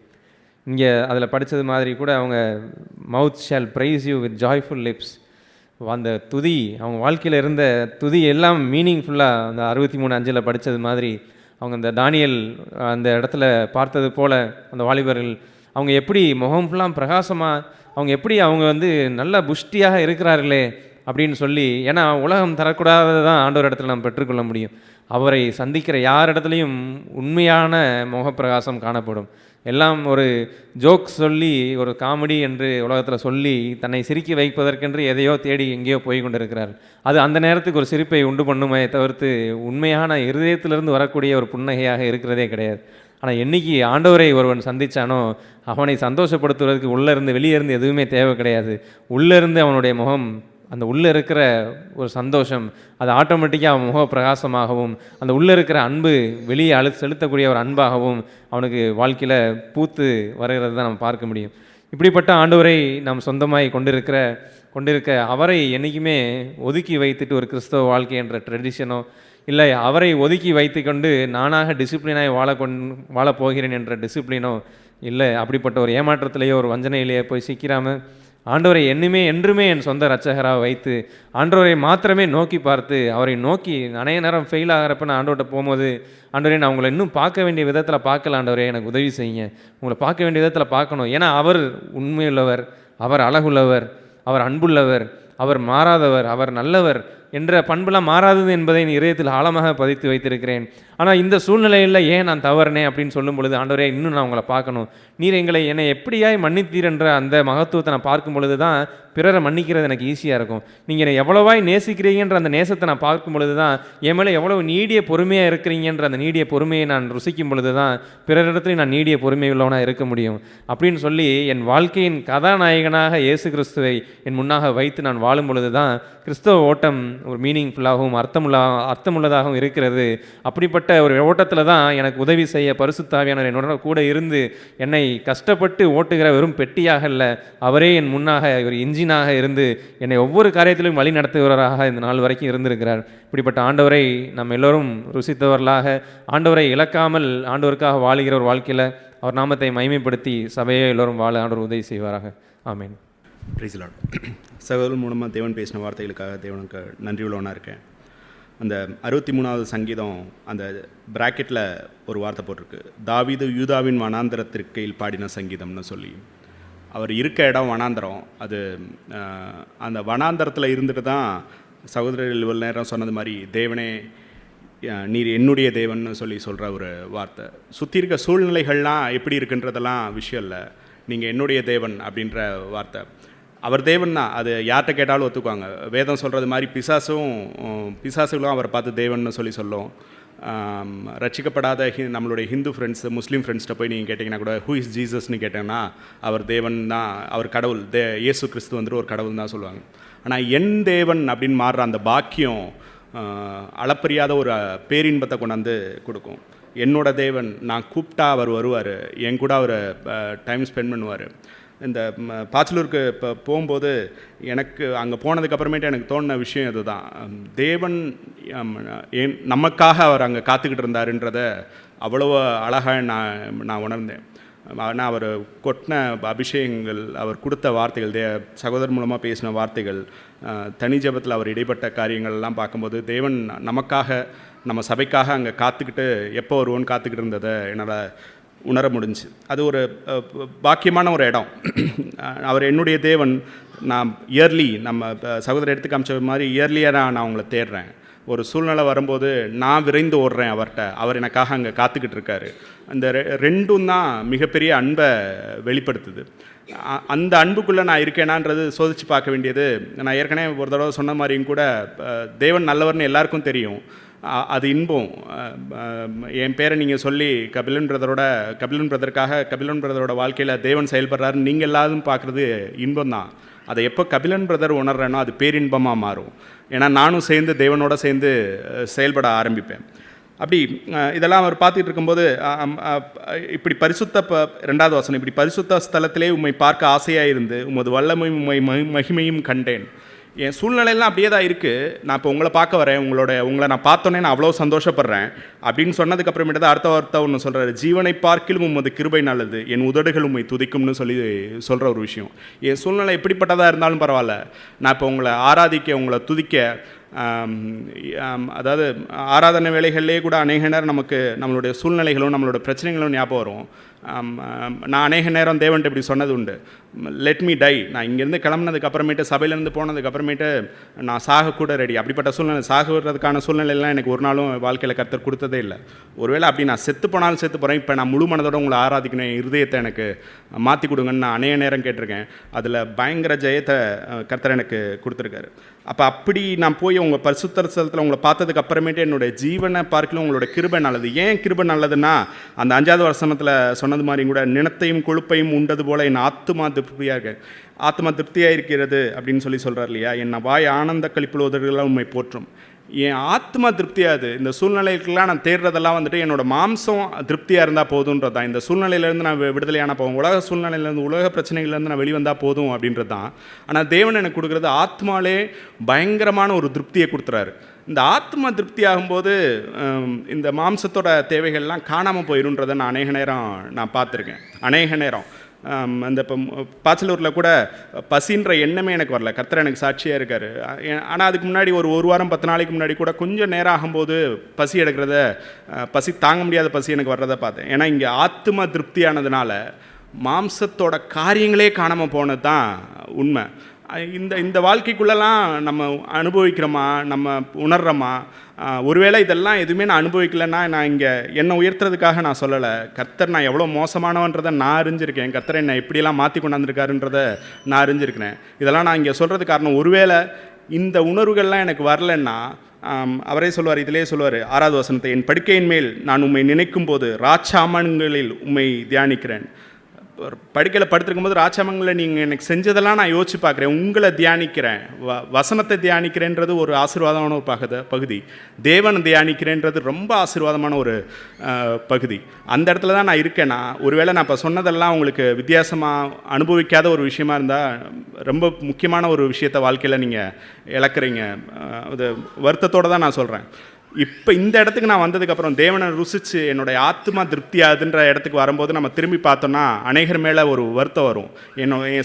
என் சொந்த குடும்பத்தில் இந்த வார்த்தையை விட்டு வெளியே இருக்கவங்க, நம்ம சபையை குறித்து எப்பயுமே எனக்கு ஒரு சந்தோஷமாக இருக்கும். என் சபையை நம்ம சபையை நான் நினைக்கும் போது காரணம் என்னென்னா, இந்த வெளிச்சங்களெல்லாம் வந்துட்டு அநேக இடங்களில் கிடைக்கிறதில்ல. கிடைக்கிற இடத்துல அதை நான் பயன்படுத்திக்கிறேன்னா அப்படின்றது தான் விஷயம். கர்த்தரை நான் எப்படியெல்லாம் கூட்டிகிட்டு வந்து, எவ்வளோ சூழ்நிலைகளை கூப்பிட்டு வந்து சபைக்குள்ளே என்ன வச்சுருக்காரு. நான் அன்றைக்கி சொன்ன மாதிரி என்னோடய சொந்த வாழ்க்கையை நான் யோசிக்கும் போது அவ்வளோ பெரிய ஒரு ஆர்கெஸ்ட்ராக இருந்து என்னை இங்கே கூப்பிட்டு வந்து வச்சார். குடல்நாருக்குள்ளே கூப்பிட்டு வந்து நம்ம சபைக்குள்ளே கூப்பிட்டு வந்து அவருடைய இருதயத்துக்கு ஏற்ற ஒரு மெய்ப்பரை கொடுத்து நம்மளை இவ்வளோ அருமையாக நடத்தி இருக்கும்போது அதெல்லாம் பயன்படுத்தாமல் போயிட்டேன்னா என்ன மாதிரி முட்டாள், என்ன மாதிரி ஒரு அயோக்கியமான ஒரு ஆள் உலகத்தில் இருக்க முடியாது. அப்படி இருக்கும்போது அதெல்லாம் நான் பயன்படுத்திக்கிறேன்னா, தேவனை நான் அறிகிறேன்னா, அதுக்கு நான் முயற்சி பண்ணுறேன்னா, சபை காரியங்களில் நான் இன்னும் அதிகமாக செலவிடுறேன்னா, நான் இப்போ சொன்னது மாதிரியும் கூட அதனால் எனக்கு எவ்வளோ கோடி லாபம் வந்தாலும் பரவாயில்ல, நான் இங்கே தேவன்கிட்ட போகிறேன் அப்படின்னு நான் போகும்போது அந்த கோடி ஒருவேளை இழந்திருந்தாலும் ஆத்மா கொடுக்குற திருப்தி இருக்கு இல்லையா, அந்த திருப்தி அதெல்லாத்தையும்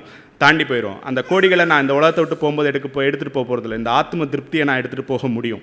அந்த நிச்சயத்தோடு நான் பார்த்து இருக்கும்போது என் குடும்பத்தில் என்ன இந்த சத்தியங்களை விட்டு வெளியே அவங்கள திரும்ப உள்ளே கூப்பிடணுமே, நம்ம சபையில் இருந்து வலது கைக்கும் இடது கைக்கும் தெரியாமல் வெளியே போனவங்கள நம்ம உள்ளே கூப்பிடணுமேன்ற ஒரு தாகத்துக்குள்ளெல்லாம் வருவோம். நல்லா யோசிச்சு பார்த்தீங்கன்னா ஒன்று தெரியும், நான் சபையை குறித்து அதிகம் தியானிக்கிறது உண்டு. அது என்ன அப்படின்னு சொன்னால், அந்த நம்ம சபையில் இருக்க ஒவ்வொருத்தவங்களையும் நீங்கள் குறித்து தியானிச்சிங்கன்னா நல்ல விஷயங்களில், நான் அவங்களோட ஃபினான்ஷியலில் உலக காரியமான விஷயங்களை நான் சொல்ல வரல. தேவன் அவங்க அழைப்பு பார்த்தீங்கன்னா ஒவ்வொருத்தவங்களையும் வேறு வேறு டைரக்ஷன்லேருந்து கூப்பிட்டுருப்பாரு. அது எனக்குள்ளே ஒரு சந்தோஷத்தை கொடுக்கும். ஏன்னா எப்படிப்பட்ட ஒரு சூழ்நிலைக்குள்ளே இருக்க ஒரு ஆத்மாவை கர்த்தர் சபைக்குள்ளே கூப்பிட்டு வர்றதுனால அவங்களுக்கு ஆறுதல் தெரிவிக்க இங்கே ஜெயம் பெற்ற ஒரு சகோதரன் ஒரு சகோதரி இருக்காங்கன்றதை பார்க்க முடியும். ஏன்னா வேறு வேறு டைரக்ஷன்லேருந்து நம்மளை கூப்பிட்டு வந்து கர்த்தர் இணைச்சிருக்காரு. அது எவ்வளோ ஒரு ஆனந்தமானது. இதெல்லாம் கர்த்தர் சும்மா செஞ்சிட்டு இருக்குல்ல, ஒரு பெரிய ஒரு திட்டத்தோட அநேகருக்கு வெளிச்சம் கொடுக்கணுன்ற ஒரு விஷயத்தோட செஞ்சுக்கிட்டு இருக்காரு. நான் முழு நிச்சயமாக நான் நம்புகிறேன். அப்படி இதை என்னோட குடும்பத்தில் வெளியே இருக்கவங்கள உள்ள நான் கூப்பிட்டு வரணும், சபையிலேருந்து வலது கைக்கும் இடது கைக்கும் எடுத்து வித்தியாசம் தெரியாமல் வெளியே போனவங்களை நான் கூட்டிகிட்டு வரணும்னு சொல்லி அந்த இடத்துக்குலாம் நான் போகக்கூடாதுன்றதுனால தான் பிசாசு என்னை இன்னும் அந்த எனக்குள்ளே இருக்க சூழ்நிலை ஒரு பாவத்துக்குள்ளேயே என்னை இன்னும் வச்சுக்கிட்டே இருக்குது. அதுலேருந்து வெளியே வர்றது ரொம்ப ஈஸி. கர்த்தரை மட்டும் நான் சார்ந்து இருந்தேன்னா என்னை எதுக்காக கர்த்தரை என்னை அழைச்சிருக்காரோ, என்ன நோக்கத்துக்காக என்னை அழைச்சிருக்காரோ அதை நோக்கி என்னை முன்னோக்கி போக வச்சுருவார். நான் இந்த ஒரு விஷயத்தை நான் ரொம்ப நாளாக ஷேர் பண்ணணுன்னு நான் நினச்சிக்கிட்டே இருந்தேன். அது என்னென்னா, நான் நம்ம மூத்த சகோதரர் முன்னாடி வச்சுட்டே தான் நான் சொல்கிறேன். அநேகரோட இருதயத்தில் இருக்கிறது என்ன அப்படின்னு சொன்னால், சபைக்குள்ளே திரும்ப வரணுன்னா அந்த மனம் திரும்பணும், கர்த்தர்கிட்ட போகணும், இங்கே இருக்க மூத்த சகோதரர் எங்களை உள்ளே விட மாட்டாருன்றதெல்லாம் என் சொந்த அனுபவம் ஒன்று நான் ஷேர் பண்ணுறேன். இங்கே சபைக்கு எதிராக செஞ்ச எல்லாரையும் காட்டிலும் மிகப்பெரிய துரோகினா சபைக்கு எதிராக பண்ண ஒரு ஆள்னு தான் நான். யாரும் சபைக்கு எதிராக ஒரு சைன்லாம் போடல, நான் போட்டேன். அதுதான் உண்மை. ஆனால் அதுக்கடுத்து நடந்த ஒரு விஷயத்த சொல்கிறேன்.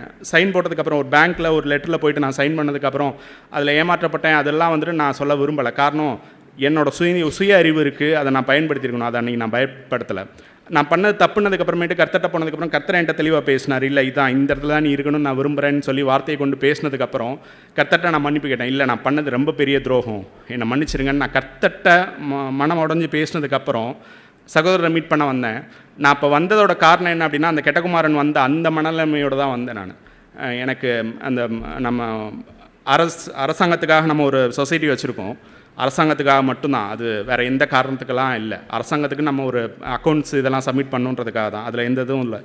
அந்த விஷயத்தில் நான் சைன் பண்ணிவிட்டு, பிரதர் நான் இந்த உலகத்துக்குரிய காரியத்துக்கு கூட சபையத்தில் இருக்க அந்த மெம்பராக இருக்க எனக்கு தகுதி இல்லை, நான் கிளம்புறேன், அதில் ரிசைன் பண்ணுறதுக்காக வந்தேன்னு சொல்லும்போது அதோட கூட சேர்த்து நான் நிறைய பேசணுன்னு தான் வந்தேன். ஆனால் எதையுமே பிரதர் என்னை பேச விடலை. இல்லை பிரதர், நீங்கள் உங்களுக்கு ரிசைன் பண்ணணுன்னா பண்ணிக்கோங்க, அதை பற்றி நான் தப்பு சொல்லலை, ஆனால் நீங்கள் கண்டினியூ பண்ணுறதுனா அதில் எனக்கு ஆட்சேபணம் இல்லைன்னு சொல்லி பிரதர் சொன்னார். மற்றபடி எனக்கு பிரதர்கிட்ட பேசுகிறது வந்துட்டு அன்றைக்கி எதுவும் கடினமாக இல்லை. ஏன்னா தேவன்கிட்ட நான் முழுசாக உடஞ்சிருந்தேன். தேவன்கிட்ட உடைஞ்ச ஒரு மனுஷனால், நான் பண்ணது தப்புன்னு உடஞ்ச மனுஷனால் மனுஷங்க முன்னாடி அறிக்கிறதெல்லாம் பெரிய விஷயமே இல்லை. அது என் சொந்த பல நேரங்களில் நான் அதை உணர்ந்திருக்கேன். நான் பண்ணது தப்புன்னு முழு மனசாக தேவன்கிட்ட போனவனால மனுஷங்க முன்னாடி, சபைக்கு முன்னாடி அதெல்லாம் ரொம்ப ஒரு கேஷுவலான ஒரு விஷயமாயிரும். உண்மையிலேயே மனம் திரும்பி இருந்தேன் அப்படின்னு சொன்னான். அதனால் இங்கே சகோதரர் இல்லை, அவங்களோட சொந்த இருதயம் தான் அகெயின்ஸ்டாக இருக்குன்றது தான் உண்மை. அந்த இருதயம் தேவன் முன்னாடி ஊற்றப்பட்டிருக்கா, தேவன் முன்னாடி நிறுத்தி வைத்து பார்க்கப்பட்டிருக்கா, நான் பண்ணது என்ன அப்படின்றதெல்லாம் நிறுத்தி பார்க்குறேனான்றது தான் கேள்வி. அப்படி அந்த இதெல்லாம் இருக்கும்போது சகோதரரோட இன்னொரு விஷயத்தையும் நான் ஷேர் பண்ணணுன்னு நான் நினைக்கிறேன். அநேக நேரங்களில் பிரதர் தான் எனக்கு இதையும் சொல்லிக் கொடுத்தாரு. அவரோட வாழ்க்கையிலேயும் நான் 2-3 இடங்களில் நான் பார்த்துருக்கேன். உள்ளதை உள்ளதென்றும் இல்லாததை இல்லாததென்றும் சொல்லுங்கன்னு சொல்லி. ஃபஸ்ட் டைம் நீங்கள் சொன்னதை செகண்ட் டைம் உங்களுக்கு சான்ஸ் கொடுக்குறாரு, கர்த்தர் கொடுத்துருக்காரு. மொதல் தடவை ஒன்று சொல்லிவிட்டு அது தப்புனா 2வது தடவை மாற்றிக்கோங்க அப்படின்னு சொல்கிற ஒரு விஷயம். சகோதரரே அதை பண்ணி நான் பார்த்துருக்கேன். அதோட அடையாளம் என்னென்னா, மொதல் தடவை என்னுடைய சுயத்திலேயே கூட நான் ஏதோ ஒரு விஷயத்த சொல்லிவிட்டு அது தப்புன்னு கர்த்தர் உணர்ந்தார்னா அடுத்த நிமிஷம் நான் மாறுறதுக்கு யோசிக்கவே கூடாது. அதை அவரோட சொந்த வாழ்க்கையில் நான் பார்த்துருக்கேன். அப்படிப்பட்ட ஒரு இடத்துல இருந்துட்டு அன்றைக்கி நான் தப்பு பண்ணிட்டேன், இப்போ கர்த்தர் எனக்கு உணர்த்திட்டார், நான் சரியாகணும்னு நான் விரும்புகிறேன்னு சொல்லி வர்ற எல்லாருக்கும் சபையோட கதவு எப்பயுமே ஓப்பனாக தான் இருக்கும். கர்த்தர் ஒன்று முடிவு பண்ணிட்டார்னா பிரதர் அதுக்கு ரொம்ப உற்சாகமாக அந்த கதவை ஓப்பன் பண்ணி கொடுப்பாருன்றது தான் நான் நிறைய பார்த்துருக்கேன். அதுதான் நான் என்னோடய சாட்சியவே நான் இங்கே ஷேர் பண்ணேன். அப்படிப்பட்ட இந்த சத்தியம், இந்த சபை மேலே இருக்க வாஞ்ச, நம்ம இங்கே புஷிக்கிற அந்த ஆகாரத்தை எல்லாத்தையும் அநேகருக்கு போகணுன்ற ஒரு விருப்பம் நம்ம எல்லாருக்கும் வேணும்னு நான் நினைக்கிறேன். இன்னமும் அந்த பாவம், அந்த சூழ்நிலை அதுக்குள்ளேயே ஓடாமல் கர்த்தர் நமக்கு வச்சுருக்க இந்த உற்சாகமான வாழ்க்கைக்குள்ளே ஓடி நம்ம என்ன நோக்கத்துக்காக நம்மளை அழைச்சாரோ அந்த நோக்கத்தை நோக்கி நம்ம ஒவ்வொருவரும் முன்னேறணும்னு நினைக்கிறேன். நானும் அந்த ஓட்டத்தில் தொடர்ந்து முன்னேற விரும்புகிறேன். கர்த்தர் எனக்கு உதவி செய்வார், நம்பிக்கை இருக்குது. பிரைஸ் எல்லாம். தேவன் சபையில் பேசின ஜீவனுள்ள வார்த்தைகளுக்கு அவர் நன்றி செலுத்துகிறேன். சங்கீதம் 63 முதல் வசனம், தேவனே அப்படின்னு சொல்லி தாவீது சொன்னார். தாவீது சிறுவதிலிருந்து அவர் தனிப்பட்ட முறையில் அவர் தேவனை அவர் அறிந்திருந்தார். தனிப்பட்ட முறையில் அவர் தேவனோடு கூட அவர் நெருங்கி பழகி இருந்தார். அதனால தான் அவர் ஒரு நாட்கள் வரும்போது தேவன் அவர் குறித்து சாட்சி சொல்கிறாரு. அப்போஸ்தலர் நடபடிகள் 13:22 வசனம், பின்பு அவர் அவனை தள்ளி தாவீதை அவர்களுக்காக ராஜாவாக ஏற்படுத்தி ஈசாயின் குமாரனாகிய தாவீதை என் இருதயத்துக்கு ஏற்றவனாக கண்டேன். அப்போ தேவனுடைய இருதயத்துக்கு ஏற்ற ஒரு மனுஷன்றது ரொம்ப ரொம்ப அருமையான ஒரு வார்த்தை. இப்போ இந்த இந்த இந்த இந்த கண்ணாடி இது இருக்குது, இதுக்கு ஒரு மூடி கரெக்டாக பொருத்தமாக இருக்குது. பார்த்தீங்களா, இதுதான் இயற்கையின் சூத்திரம். இப்போ தேவனுடைய இருதயத்துக்கு ஒரு ஏற்ற மனுஷன் சொல்லும்போது அதை கொஞ்சம் அதிகமாக நம்ம என்ன சொன்ன உள்வாங்கணும். ஆண்டவரே 365 நாளும் நான் 3 நாள் மட்டும் இல்லை ஆண்டவரே, என் 365 நாளும் நான் தேவனுக்கு இருதயத்துக்கு ஏற்ற மனுஷனாக என்ன செய்யணும், நான் வாழணும் ஆண்டவரே. அதைத்தான் நீங்கள் விரும்புகிறீங்க. அதுக்கு தான் குமாரன் இயேசு கிறிஸ்துவ இந்த பூமிக்கு அவரையே அனுப்பி எங்களுக்கு என்ன செய்யுங்க, ரோல் மாடலாக எங்களுக்கு கொடுத்துருக்கீங்க. அவரை பார்த்து நாங்கள் என்ன செய்யணும், நாங்கள் வாழணும்னு சொல்லி நீங்கள் முன்குறிச்சிருக்கீங்க ஆண்டவரே. இந்த வாழ்க்கை எங்களுக்கு கொடுங்க ஆண்டவரே, இந்த வாழ்க்கை எங்களுக்கு கொடுங்க. அப்படி தான் தாவீது மறுபடியும் அவர் சொல்கிறாரு. சங்கீதம் 143:10, உமக்கு பிரியமானதையே செய்ய எனக்கு போதித்தருளும், நீரே என் தேவன், உம்முடைய நல்ல ஆவி என்னை செம்மையான வழியில் நடத்துவாரா. தேவனுக்கேற்ற சிந்தையே, தேவனுக்கேற்ற காரியங்களே, பரலோகத்துக்குரிய காரிய சிந்தனை, பரலோகத்துக்குரிய காரியங்களை நடத்துங்க ஆண்டவரே. அது நடத்துறதற்கு ஒரு செம்மையான ஆவியானவர் தினசரி 365 நாளும் அவரை நடத்துவாராக. ஆண்டவரே, நானல்ல ஆண்டவரே, இனி ஜீவிப்பது நானல்ல, கிறிஸ்துவே எங்களுக்குள் ஜீவிக்கிறார். ஒரு முறை இயேசு அவர் இருக்கும்போது சிலர் சொல்கிறாங்க, நீங்கள் எலியான்னு சொல்கிறாங்க, சிலர் யோவான் ஸ்நானன்னு சொல்கிறாங்க, அவங்களை அப்படிலாம் சொல்கிறாங்க. அப்போ பேதுரு சொன்னார், ஆண்டவரே நீர் தான் ஜீவனுள்ள மெய்யான கிறிஸ்து அப்படின்னு சொல்லி பேதுரு சொன்னார். அப்போ ஆண்டவர் சொன்னார், உண்மையில சபையை கட்டுவேன்னு சொன்னார். என் மேலே கிடையாது, எல்லாரும் மேலேயும் ஆண்டவர் தன்னுடைய திருச்சபையை கட்டுவதற்கு அவர் மனப்பூர்வமாக இருக்கிறார். நான் என்ன செய்யணும்? தேவனை தனிப்பட்ட முறையில் நான் என்ன செஞ்சுருக்கணும்? நான் அறிந்திருக்கணும். ஒரு முறை அங்கே பேதுரு மற்ற எல்லாரும் வலையை அலசிக்கிட்டு இருக்காங்க. அப்போ ஆண்டவருக்கு அந்த இடத்துக்கு யோவான் சுவிசேஷத்தில் 22 கடைசி பகுதிக்கு வந்துட்டார். அப்போ கூப்பிட்றாரு அவங்கள, நீங்கள் வாங்கப்பா அப்படின்னு சொல்லி பேதுரு பார்த்தாரு. அவர் கர்த்தர்னு சொல்லி என்ன செஞ்சார்?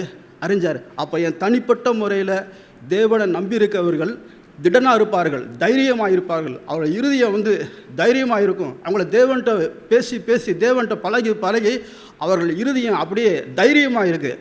அவங்க எதற்கும் பயப்படலை. கர்த்தர் எனக்கு சகாயர், கர்த்தர் எனக்கு போதுமானவர், அவரே எனக்கு நிஜமானவர், அவரே சத்தியமானவர், நீதியானவர் அப்படின்னு சொல்லி கர்த்தரையே அவங்க பார்த்து பார்த்து அவங்க பழகினப்படி எல்லாமே கர்த்தர். அதனால தாவீது சொல்கிறாரு, நமக்கு பிரியமானதே செய்ய என்ன செய்யுங்க ஆண்டவரே, எனக்கு போதிங்க. எங்களால் ஜெயம் கிடையாது, அவராலே ஜெயம் வருகிறது, அவராலே வெற்றி வருகிறது, அவராலே சகலம் வருகிறது, அவரே நீதி வருகிறது, எல்லாமே அவராலே வருகிறது. நாங்கள் இல்லை, கிழக்கிலிருந்து மேற்கிலிருந்து வரல, எல்லாமே அந்த பரலோகத்திலிருந்து வருது. அவரே எங்களை அவரை போல உருவாக்குறார். நாங்கள் ஒன்றுமே இல்லை. அப்போ ஆண்டவரே, நான் எதிர்பார்க்குற எல்லாம் தேவனோடு கொண்டு இருக்க அந்த உறவு ஐக்கியம். சபையில் கூட அதிகமாக கேட்குற ஏதாச்சும் ஒரு காரியத்தை நான் சொல்லும்போது, ஃபஸ்ட்டு நீங்கள் என்ன செய்யுங்க, தேவன்கிட்ட போங்க, தேவன்கிட்ட போங்க, ஆண்டவர்கிட்ட போங்க. அப்படி தான் சபையில் சொல்லி கொடுத்தாங்க. அப்போ எந்த காரியமாக அது தேவன்கிட்ட தான் போகணும், வேறு எதுட்டையும் போகக்கூடாது. ஆண்டவர் நீங்கள் தான் ஆண்டவரே, நீங்கள் தான் எனக்கு பொக்கிஷமாக இருக்கீங்க, நீங்கள் தான் புகழ்ச்சியாக இருக்கீங்க, நீங்கள் தான் பட்டயமாக இருக்கீங்க, மகிமையாக இருக்கீங்க, எல்லாமே நீங்கள் தான். ஆனால் அவர் சவுல் என்ன செய்யலை? தேவையற்ற காரியங்களை தேவனுக்கு விரோதமாக செஞ்சிட்டாரு, புத்தியினமான காரியங்களை செஞ்சிட்டாரு. அதனால தான் ஒன்றை என்ன செஞ்சிட்டேன், தள்ளிட்டு என்ன செய்கிறேன், என்னை இருதயத்துக்கு ஏற்ற மனுஷன்னு சொல்லி அழகாக கொண்டு ஆண்டு வச்சுருக்காரு. அப்போ இருதயத்துக்கு ஏற்ற மனுஷன்ன்றது எவ்வளவு பெருசு! தேவனுடைய சிந்தை, தேவனுடைய இருதயத்தை போல் அப்படியே ஆண்டவர், நான் அவருக்காக நான் வாழணுமே ஆண்டவரே, உமக்காக இந்த காரியம் செய்யணும் ஆண்டவரே, உமக்காக இல்லை ஆண்டவரே, மனைவிக்காக, வேலை செய்கிற இடத்துலக்காக, மற்றவங்களுக்காக, இவங்களுக்காக, தேவனுக்காக எதையாச்சும் ஒன்று செய்யணும். அது ராஜாவின் போஜனத்தில் என்ன செய்யக்கூடாது? கரப்படாத ஒரு வாழ்க்கை. தேவனுக்காக என்ன செய்யணும்? நான் இதை செய்கிறேன், இந்த இதை நான் செய்ய மாட்டேன், இப்படி தான் நான் வாழுவேன். அப்படி இருதயத்தில் என்ன செய்யணும்? ஒரு தீர்மானம் எடுக்கும்போது நான் ஆண்டவருக்காக, தேவனுக்காக, தேவனே தேவனன்னு சொல்ல முடியும். ஆமீன். இன்றைக்கி நான் கேட்ட செய்தி மூலயமா பிரதர் பேசுனது கொஞ்சம் சொல்கிறேன், கொஞ்சம் ஷேர் பண்ணணும்னு நினைக்கிறேன். அந்த ஆண்டவர் நம்ம மேலே வச்சுருக்க அந்த அன்பு நினைக்கும் போது அது அவ்வளோ ஆச்சரியமாக இருக்குது. அது நம்ம புத்திக்கு எட்டாததாக இருக்குது. அதை நம்ம புரிஞ்சு கொள்ளவும் முடியலை. இப்படி ஒரு அன்பு ஆண்டவரால் எப்படி நம்ம மீது காட்ட முடியுது? இவ்வளவு பொறுமையாக ஆண்டவரால் எப்படி நம்மளை இருக்க முடியுது? அதே பொறுமையை நம்ம மற்றவங்ககிட்ட காட்ட முடியலையே, அதே அன்பை நம்ம மற்றவங்ககிட்ட காட்ட முடியலையே, அதே ஒரு சாந்தத்தை ஆண்டவருக்கு நம்மக்கிட்ட காட்ட சாந்தத்தை காட்ட முடியலையே. ஆனால் ஆண்டவர் நம்ம மீது அவ்வளவு நீடிய பொறுமையாகவும், அவ்வளவு சாந்தமாகவும், அவ்வளவு அன்பாகவும் இருக்கிறாரு. ஏன்னா ஆண்டவரை குறித்து பார்க்கும்போது அன்பே உருவானவர். அவர் தான் அன்புன்னா அவர் தான், அன்பின் கடலே அவர் தான். அப்படி இருக்கும்போது ஆண்டவர் தான் சொல்கிறார் அந்த வசனத்தில், உன் முழு இதயத்தோடும், உன் முழு ஆத்மாவோடும், உன் முழு பலத்தோடும் தேவனாய இடத்தில் அன்பு கூறுவாயாக. ரெண்டாவது, நீ உன்னிடத்தில் அன்பு கூறுவது போல பிறனிடத்திலும் அன்பு கூறுவாயாக. இதான் பிரதான கட்டளைன்னு சொல்லி புதிய ஏற்பாட்டில் இருக்குது. அந்த அன்பை இன்னும் கொஞ்சம் நம்மளுடைய வேலை பார்க்குற ஸ்தலத்துலேயோ, நம்ம வீட்டில் இருக்க வீட்டு பக்கத்தில் இருக்க கொஞ்சம் தொலை கொடுக்குற நமக்கு ஆள் கூட இருந்தாலும், வேலை பார்க்குற இடத்துல நமக்கு கொஞ்சம் டென்ஷன் கொடுக்கக்கூடிய ஆளாக இருந்தாலும், அந்த ஸ்தலத்துலேயும் நம்ம ஆண்டவர் நம்மளை எப்படி நேசிக்கிறாருன்றதை உணர்ந்து, ஆண்டவர் நம்மளை எப்படி மன்னிக்கிறாருன்றதை உணர்ந்து, ஆண்டவர் நம்ம மேலே அவ்வளோ சாந்தமாக இருக்கிறாருன்றதை உணர்ந்து, நம்மளும் அந்த நேரம் நமக்கு அந்த மாதிரி கோவத்தை கொடுக்கக்கூடிய சூழ்நிலை வரும்போதோ, நம்மளை எரிச்சல் கொடுக்கக்கூடிய சூழ்நிலை வரும்போதோ, அதே ஒரு இருதயத்தை ஆண்டவரே எங்களுக்கும் தாங்க ஆண்டவரே, அதே மாதிரி நானும் அவங்கள சாந்தமாக அவங்கள பார்க்கணும். அதே உண்மை போல ஒரு அன்புள்ள கண்களோடு நானும் அவங்கள பார்க்கணும். உண்மை போல அன்புள்ள ஒரு இருதயத்தோடு நானும் அவங்கள பார்க்கணும். நீங்களும் சொல்லி நீங்கள் எங்கள் மீது இருக்கிற போலவே நானும் அப்படி இருக்கணும், நான் சுயநலமாக இருக்கக்கூடாது, நானும் அவங்கள நேசித்து இது பண்ணணும்னு சொல்லி இந்த ஒரு அன்பை வெளியில் காட்டுறவங்களா அந்த ஆண்டவர் காட்டுற அதே அன்பை நம்ம திருப்பி காட்டும்போது, நம்ம அன்பை மட்டும் காட்டலை, ஆண்டவரையும் சேர்த்து அவங்களுக்கு நம்ம அந்த இடத்துல காட்டிட முடியும். அப்படின்றத நான் விசுவாசிக்கிறேன். அப்படி இருக்கும்போது இந்த உலகத்துக்கு ஆண்டவர் இந்த வெளிச்சமாக இருங்கன்னு சொன்னது போலவே இந்த உலகத்துக்கு உப்பாக இருங்கன்னு போன்ற அந்த 2 வாக்கியமும் இந்த அன்பில் தான் நிறைந்திருக்குன்னு சொல்லி நான் விரும்புகிறேன். அந்த ஒரு பேசுகிற வார்த்தைகளில் கூட நிறைய நேரத்தில் அன்பு இல்லாமல் புறங்கூறுகிற காரியத்தில் அந்த வரும்போது கூட கொஞ்ச நாளுக்கு முன்னாடி நான் ஒரு கோட்ஸ் படிச்சிருந்தேன். அதில் கோட்ஸில் போட்டிருந்துச்சு என்னென்னா ஒரு பக்தர் எழுதுனது, யாருக்காக நாம் அதிகமாக ஜெபிக்கிறோமோ அவர்களை நாம் புறங்கூறுவதில்லை, யாரை புறங்கூறுகிறோமோ நாம் அவர்களுக்காக ஜெபிப்பதில்லை அப்படின்னு சொல்லி போட்டிருக்கோம். கடைசியில் ஜெபம் ஒரு பெரிய அழுக்கு நீக்கின்னு சொல்லி போட்டிருக்கோம். ஏழுமே அந்த கோட்ஸுக்குள்ளே நம்ம அன்பு நமக்குள்ளே குறைகிறது இந்த புறங்கூறுறதுலே நமக்கு தெரிஞ்சுக்கலாம். அதனால் இன்னும் ப்ரேயர் பண்ணுறது மூலமாக இன்னும் நம்ம அன்பு பெற்றுக்கொள்ளலாம். ப்ரேயர் பண்ணுறது மூலிமா இன்னும் நம்ம அதிகமாக நம்ம எதிர்க்கவங்களையும் நம்ம சிநேகிக்கலாம். ஆமீன். தேவனுக்கு ஸ்தோத்திரம். தேவன் பேசும்படி கிருபை தந்ததற்காகவும் நான் தேவனுக்கு நன்றி செலுத்துகிறேன்.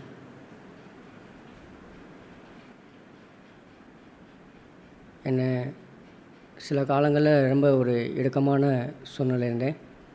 கர்த்தர் என்னை ஒரு விசாலமான இடத்துக்கு கொண்டு வந்தார். அதுக்காக ஆண்டவருக்கு நான் ரொம்ப நன்றி செலுத்துகிறேன். நம்ம இந்த பூமியில் 2 ராஜ்யத்துக்குள் நம்ம இருக்கோம். ஒன்று இந்த உலகத்தினுடைய ராஜ்யம், ஒன்று தேவனுடைய ராஜ்யம். தேவனுடைய ராஜ்யத்தினால தான் இந்த இயற்கை உலகம் உண்டாகப்பட்டது. நம்ம காணுகின்ற இந்த உலகம் தேவனுடைய வார்த்தையினால தான் உண்டாகப்பட்டது. நம்மளும் கூட தேவனுடைய சாயலின்படி தேவனுடைய ரூபத்தின்படி உண்டாக்கப்பட்டோம்.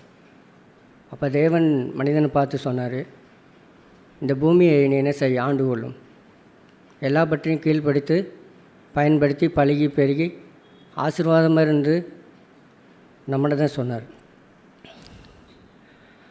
அப்படியே நான் இன்னமும் கர்த்தருடைய வார்த்தையை அதிகமாக நான் விசுவாசிக்கிறேன். இன்னமும் இந்த உணவு எப்படி என்னுடைய மாம்சத்துக்கு நான் புசிக்கிறதை காட்டிலும் அதிகமாய் தேவனுடைய வார்த்தையை நான் புசிக்க தேவன் எனக்கு உதவி செய்வான்னு நான் விசுவாசிக்கிறேன். தொடர்ந்து இந்த விசுவாச பாதையில் என்னை வழி நடத்தி வருவதற்காக நான் ஆண்டவருக்கு நன்றி செலுத்துகிறேன். மோசே அந்த இஸ்ரவேல் ஜனங்கிட்ட சொன்னது போல் அநேக நேரங்களும் அதை நான் தியானிப்பேன்.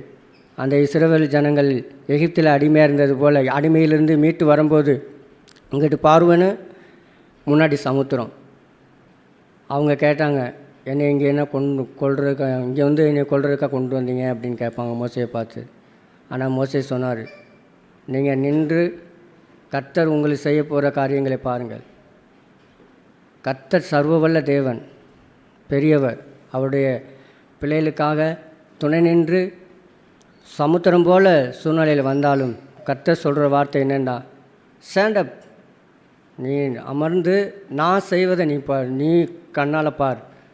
ஸோ எல்லா சூழ்நிலையிலும் நான் கடந்து போகும்போது கர்த்தருடைய வார்த்தைக்கு தான் நான் செவி கொடுக்குறேன். ஸோ 7 நாளும் உலகத்துக்குள்ளே தான் நான் போகிறோம். எத்தனை பாடுகள், எத்தனை துன்பங்கள், எத்தனை சூழ்நிலைகள்லாம் வரையத்தான் செய்யுது. அத்தனை சூழ்நிலையிலும் நான் என்னுடைய ஆவி ஆத்மாக்களை ஆராய்ந்து பார்த்து ஸோ அதை அமர செய்கிறேன். ஸோ கர்த்தர் நம்மளோடு இருக்கிறார், பயப்பட தேவையில்லை. இந்த சமுத்திரம் போல் சூழ்நிலையில் வந்தாலும் எனக்கு தேவன் முன் செல்கிறார். இதை சமுத்திரத்தை பிளப்பார்.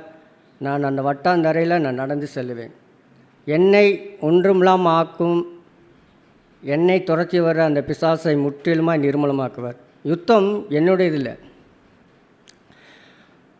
ஆண்டவர் சொன்னார், நீங்கள் மாம்சத்தோடு ரத்தத்தோடும் போராடுறீன்னு சொன்னார். ஸோ நம்ம தேவனுடைய பிள்ளைகள், நம்ம தாவீது சொன்னது போல் பட்டயத்து இதெல்லாம் எனக்கு வேணாம் ஆண்டவரே, இயேசுடைய நாம ஒன்று இருந்தால் எனக்கு போதும், நான் எல்லாவற்றிலும் ஜெயப்படுவேன். ஸோ அந்த விசுவாசத்தை தான் தேவன் பார்க்கிறார். நம்மளுடைய குடும்ப வாழ்க்கையிலும் சரி, நம்மளுடைய தொழில், நம்மளுடைய போகும் இடங்களில் எல்லா வாழ்க்கையிலையும் நம்மளை ஒரு வெற்றி உள்ள வாழ்க்கையை தான் வாழணும்னு தேவன் விரும்புகிறார். அப்படி தான் நம்மளை உண்டாக்கினார். அப்படித்தான் அவர் சாயலின்படி அவர் எப்படி இந்த உலகத்தை ஆளுகிற போல் நம்மளும் இந்த உலகத்தை ஆளுகிறபடி தான் உண்டாக்குனார். நம்ம ஏழை, குப்பை, நான் தூசி இதெல்லாம் சொல்லிக்கிறதுக்கெலாம் தேவையில்லை. இது தேவன் அவர் வெட்கப்படுறாரு. என் பிள்ளை என்னை போல சிருஷ்டிக்கப்பட்டவன். நான் எப்படி இந்த உலகத்தை ஆளுகிற போல் நீங்களும் என்னை உலகத்தை ஆளுங்கள். ஆபிரகாமுக்கு சொன்னார், நீ மிதிக்கும் தேசமெல்லாம் உனக்கு நான் சொந்தமாக தருவேன்னு சொன்னார். ஸோ ஓகே, நானும் அப்படி தான் என்னுடைய இருக்கிற ஊர், என்னுடைய மாவட்டங்கள் எல்லாம் தேவன் எனக்கு சொந்தமாக கொடுத்துருக்கிறார். நான் இதை சுதந்திரிப்பேன். இதில் நான் எப்படி இருப்பேன்? தைரியமாய், சந்தோஷமாய், மகிழ்ச்சியாக வாழுவேன். தேவன் என்னோடு இருக்கிறார். ஸோ நல்ல ஆண்டவர் என்னோடு அப்படி கடவுளுடைய அந்த வார்த்தையெல்லாம் கொடுத்து என்னை நடத்தி வர்றதுக்காக நான் மிகவும் ரொம்ப ஆண்டவருக்கு நன்றி சொல்லுகிறேன். ஹாப்பி, நான் ரொம்ப சந்தோஷமாக இருக்கிறேன். முன்னில் இருந்ததை காட்டி இப்போ அதிகமாக நான் சந்தோஷமாக இருக்கிறேன். தேவன் அவர் வார்த்தையினாலே என்னை வழி நடத்துகிறார். ஸோ ஆண்டவருக்கு நான் செவி கொடுக்குறேன். நான் எனக்கு எத்தனையோ அந்த ஊருக்காரங்க எனக்கு சூழ்நிலையில் வகுத்தனங்கள் கொடுத்தாலும் உடனே நான் செய்வது என்னென்றால் அமைதியாக இருந்து தேவனுடைய சத்தத்துக்கு மட்டும் நான் செவி கொடுக்குறேன். அது எந்த சூழ்நிலைக்குள்ளே போனாலும் சரி, ஆண்டவர் எனக்கு என்ன சொல்கிறார் இப்போ அந்த சத்தத்துக்கு தான் நான் செவி கொடுக்குறேன். நம்மளுடைய பிதாக்கள் உடன்படிக்கை பின்பற்றினது போல் நம் இயேசுவை பின்பற்றும்படி நம்ம அழைக்கப்பட்டவர்கள். நம்ம வழியில் நடக்கப்பட்டுள்ளது. நம் இயேசுவை பின்பற்றும்படி அழைக்கப்பட்டவர்கள். தொடர்ந்து நான் இயேசுவை பின்பற்றுவேன். இந்த விசுவாச பாதையிலே தேவனை நடத்துவான்னு நான் விசுவாசிக்கிறேன். ஆமே. பரலோகபிதாவே, இந்த நாளுக்காய் ஸ்தோத்திரம். மத்தியிலே வாசமாக இருந்து தங்கியிருந்து எங்கள் எல்லோரும் மூலமாக ஒருவருக்கொருவர் நாங்கள் புத்தி சொல்லி ஆறுதலாக ஆண்டவரே உடைய சத்தத்தை கேட்டு நாங்கள் கட்டப்படுகிறபடியால் ஸ்தோத்திரம். இப்படி மாறாத அன்பிற்காக நன்றி. எங்களை தெரிந்து கொண்டு உங்களுடைய சொந்த ஜனமாய் வைத்திருக்கிறீரே நன்றி. ஜெயம் கத்தரால் வரும் என்பதை எங்களை திரும்ப திரும்ப கேட்கும்படி செய்திருக்கிறீர் நன்றி. உடைய நாமத்தை ஆண்டவரே உங்கள் ஒருவருக்கே நாங்கள் செலுத்தவும், உங்களுக்கு ஒருவருக்கே நாங்கள் கனத்தை செலுத்தவும், மகிமையை செலுத்தவும், துதியை செலுத்தவும் கொண்ட சபையாக எங்களை தெரிந்து கொண்டதற்காக நன்றி. நன்றி ஆண்டவரே. உடைய நாமத்தை தொடர்ந்து எங்கள் வாழ்க்கையிலையும், குடும்ப வாழ்க்கையிலையும், சபை வாழ்க்கையிலையும் உங்களுடைய ஜெயம் ஓங்கியிருக்க உதவி செய்வீராக. இயேசு நாமத்தில் பிதாவே, ஆமென்.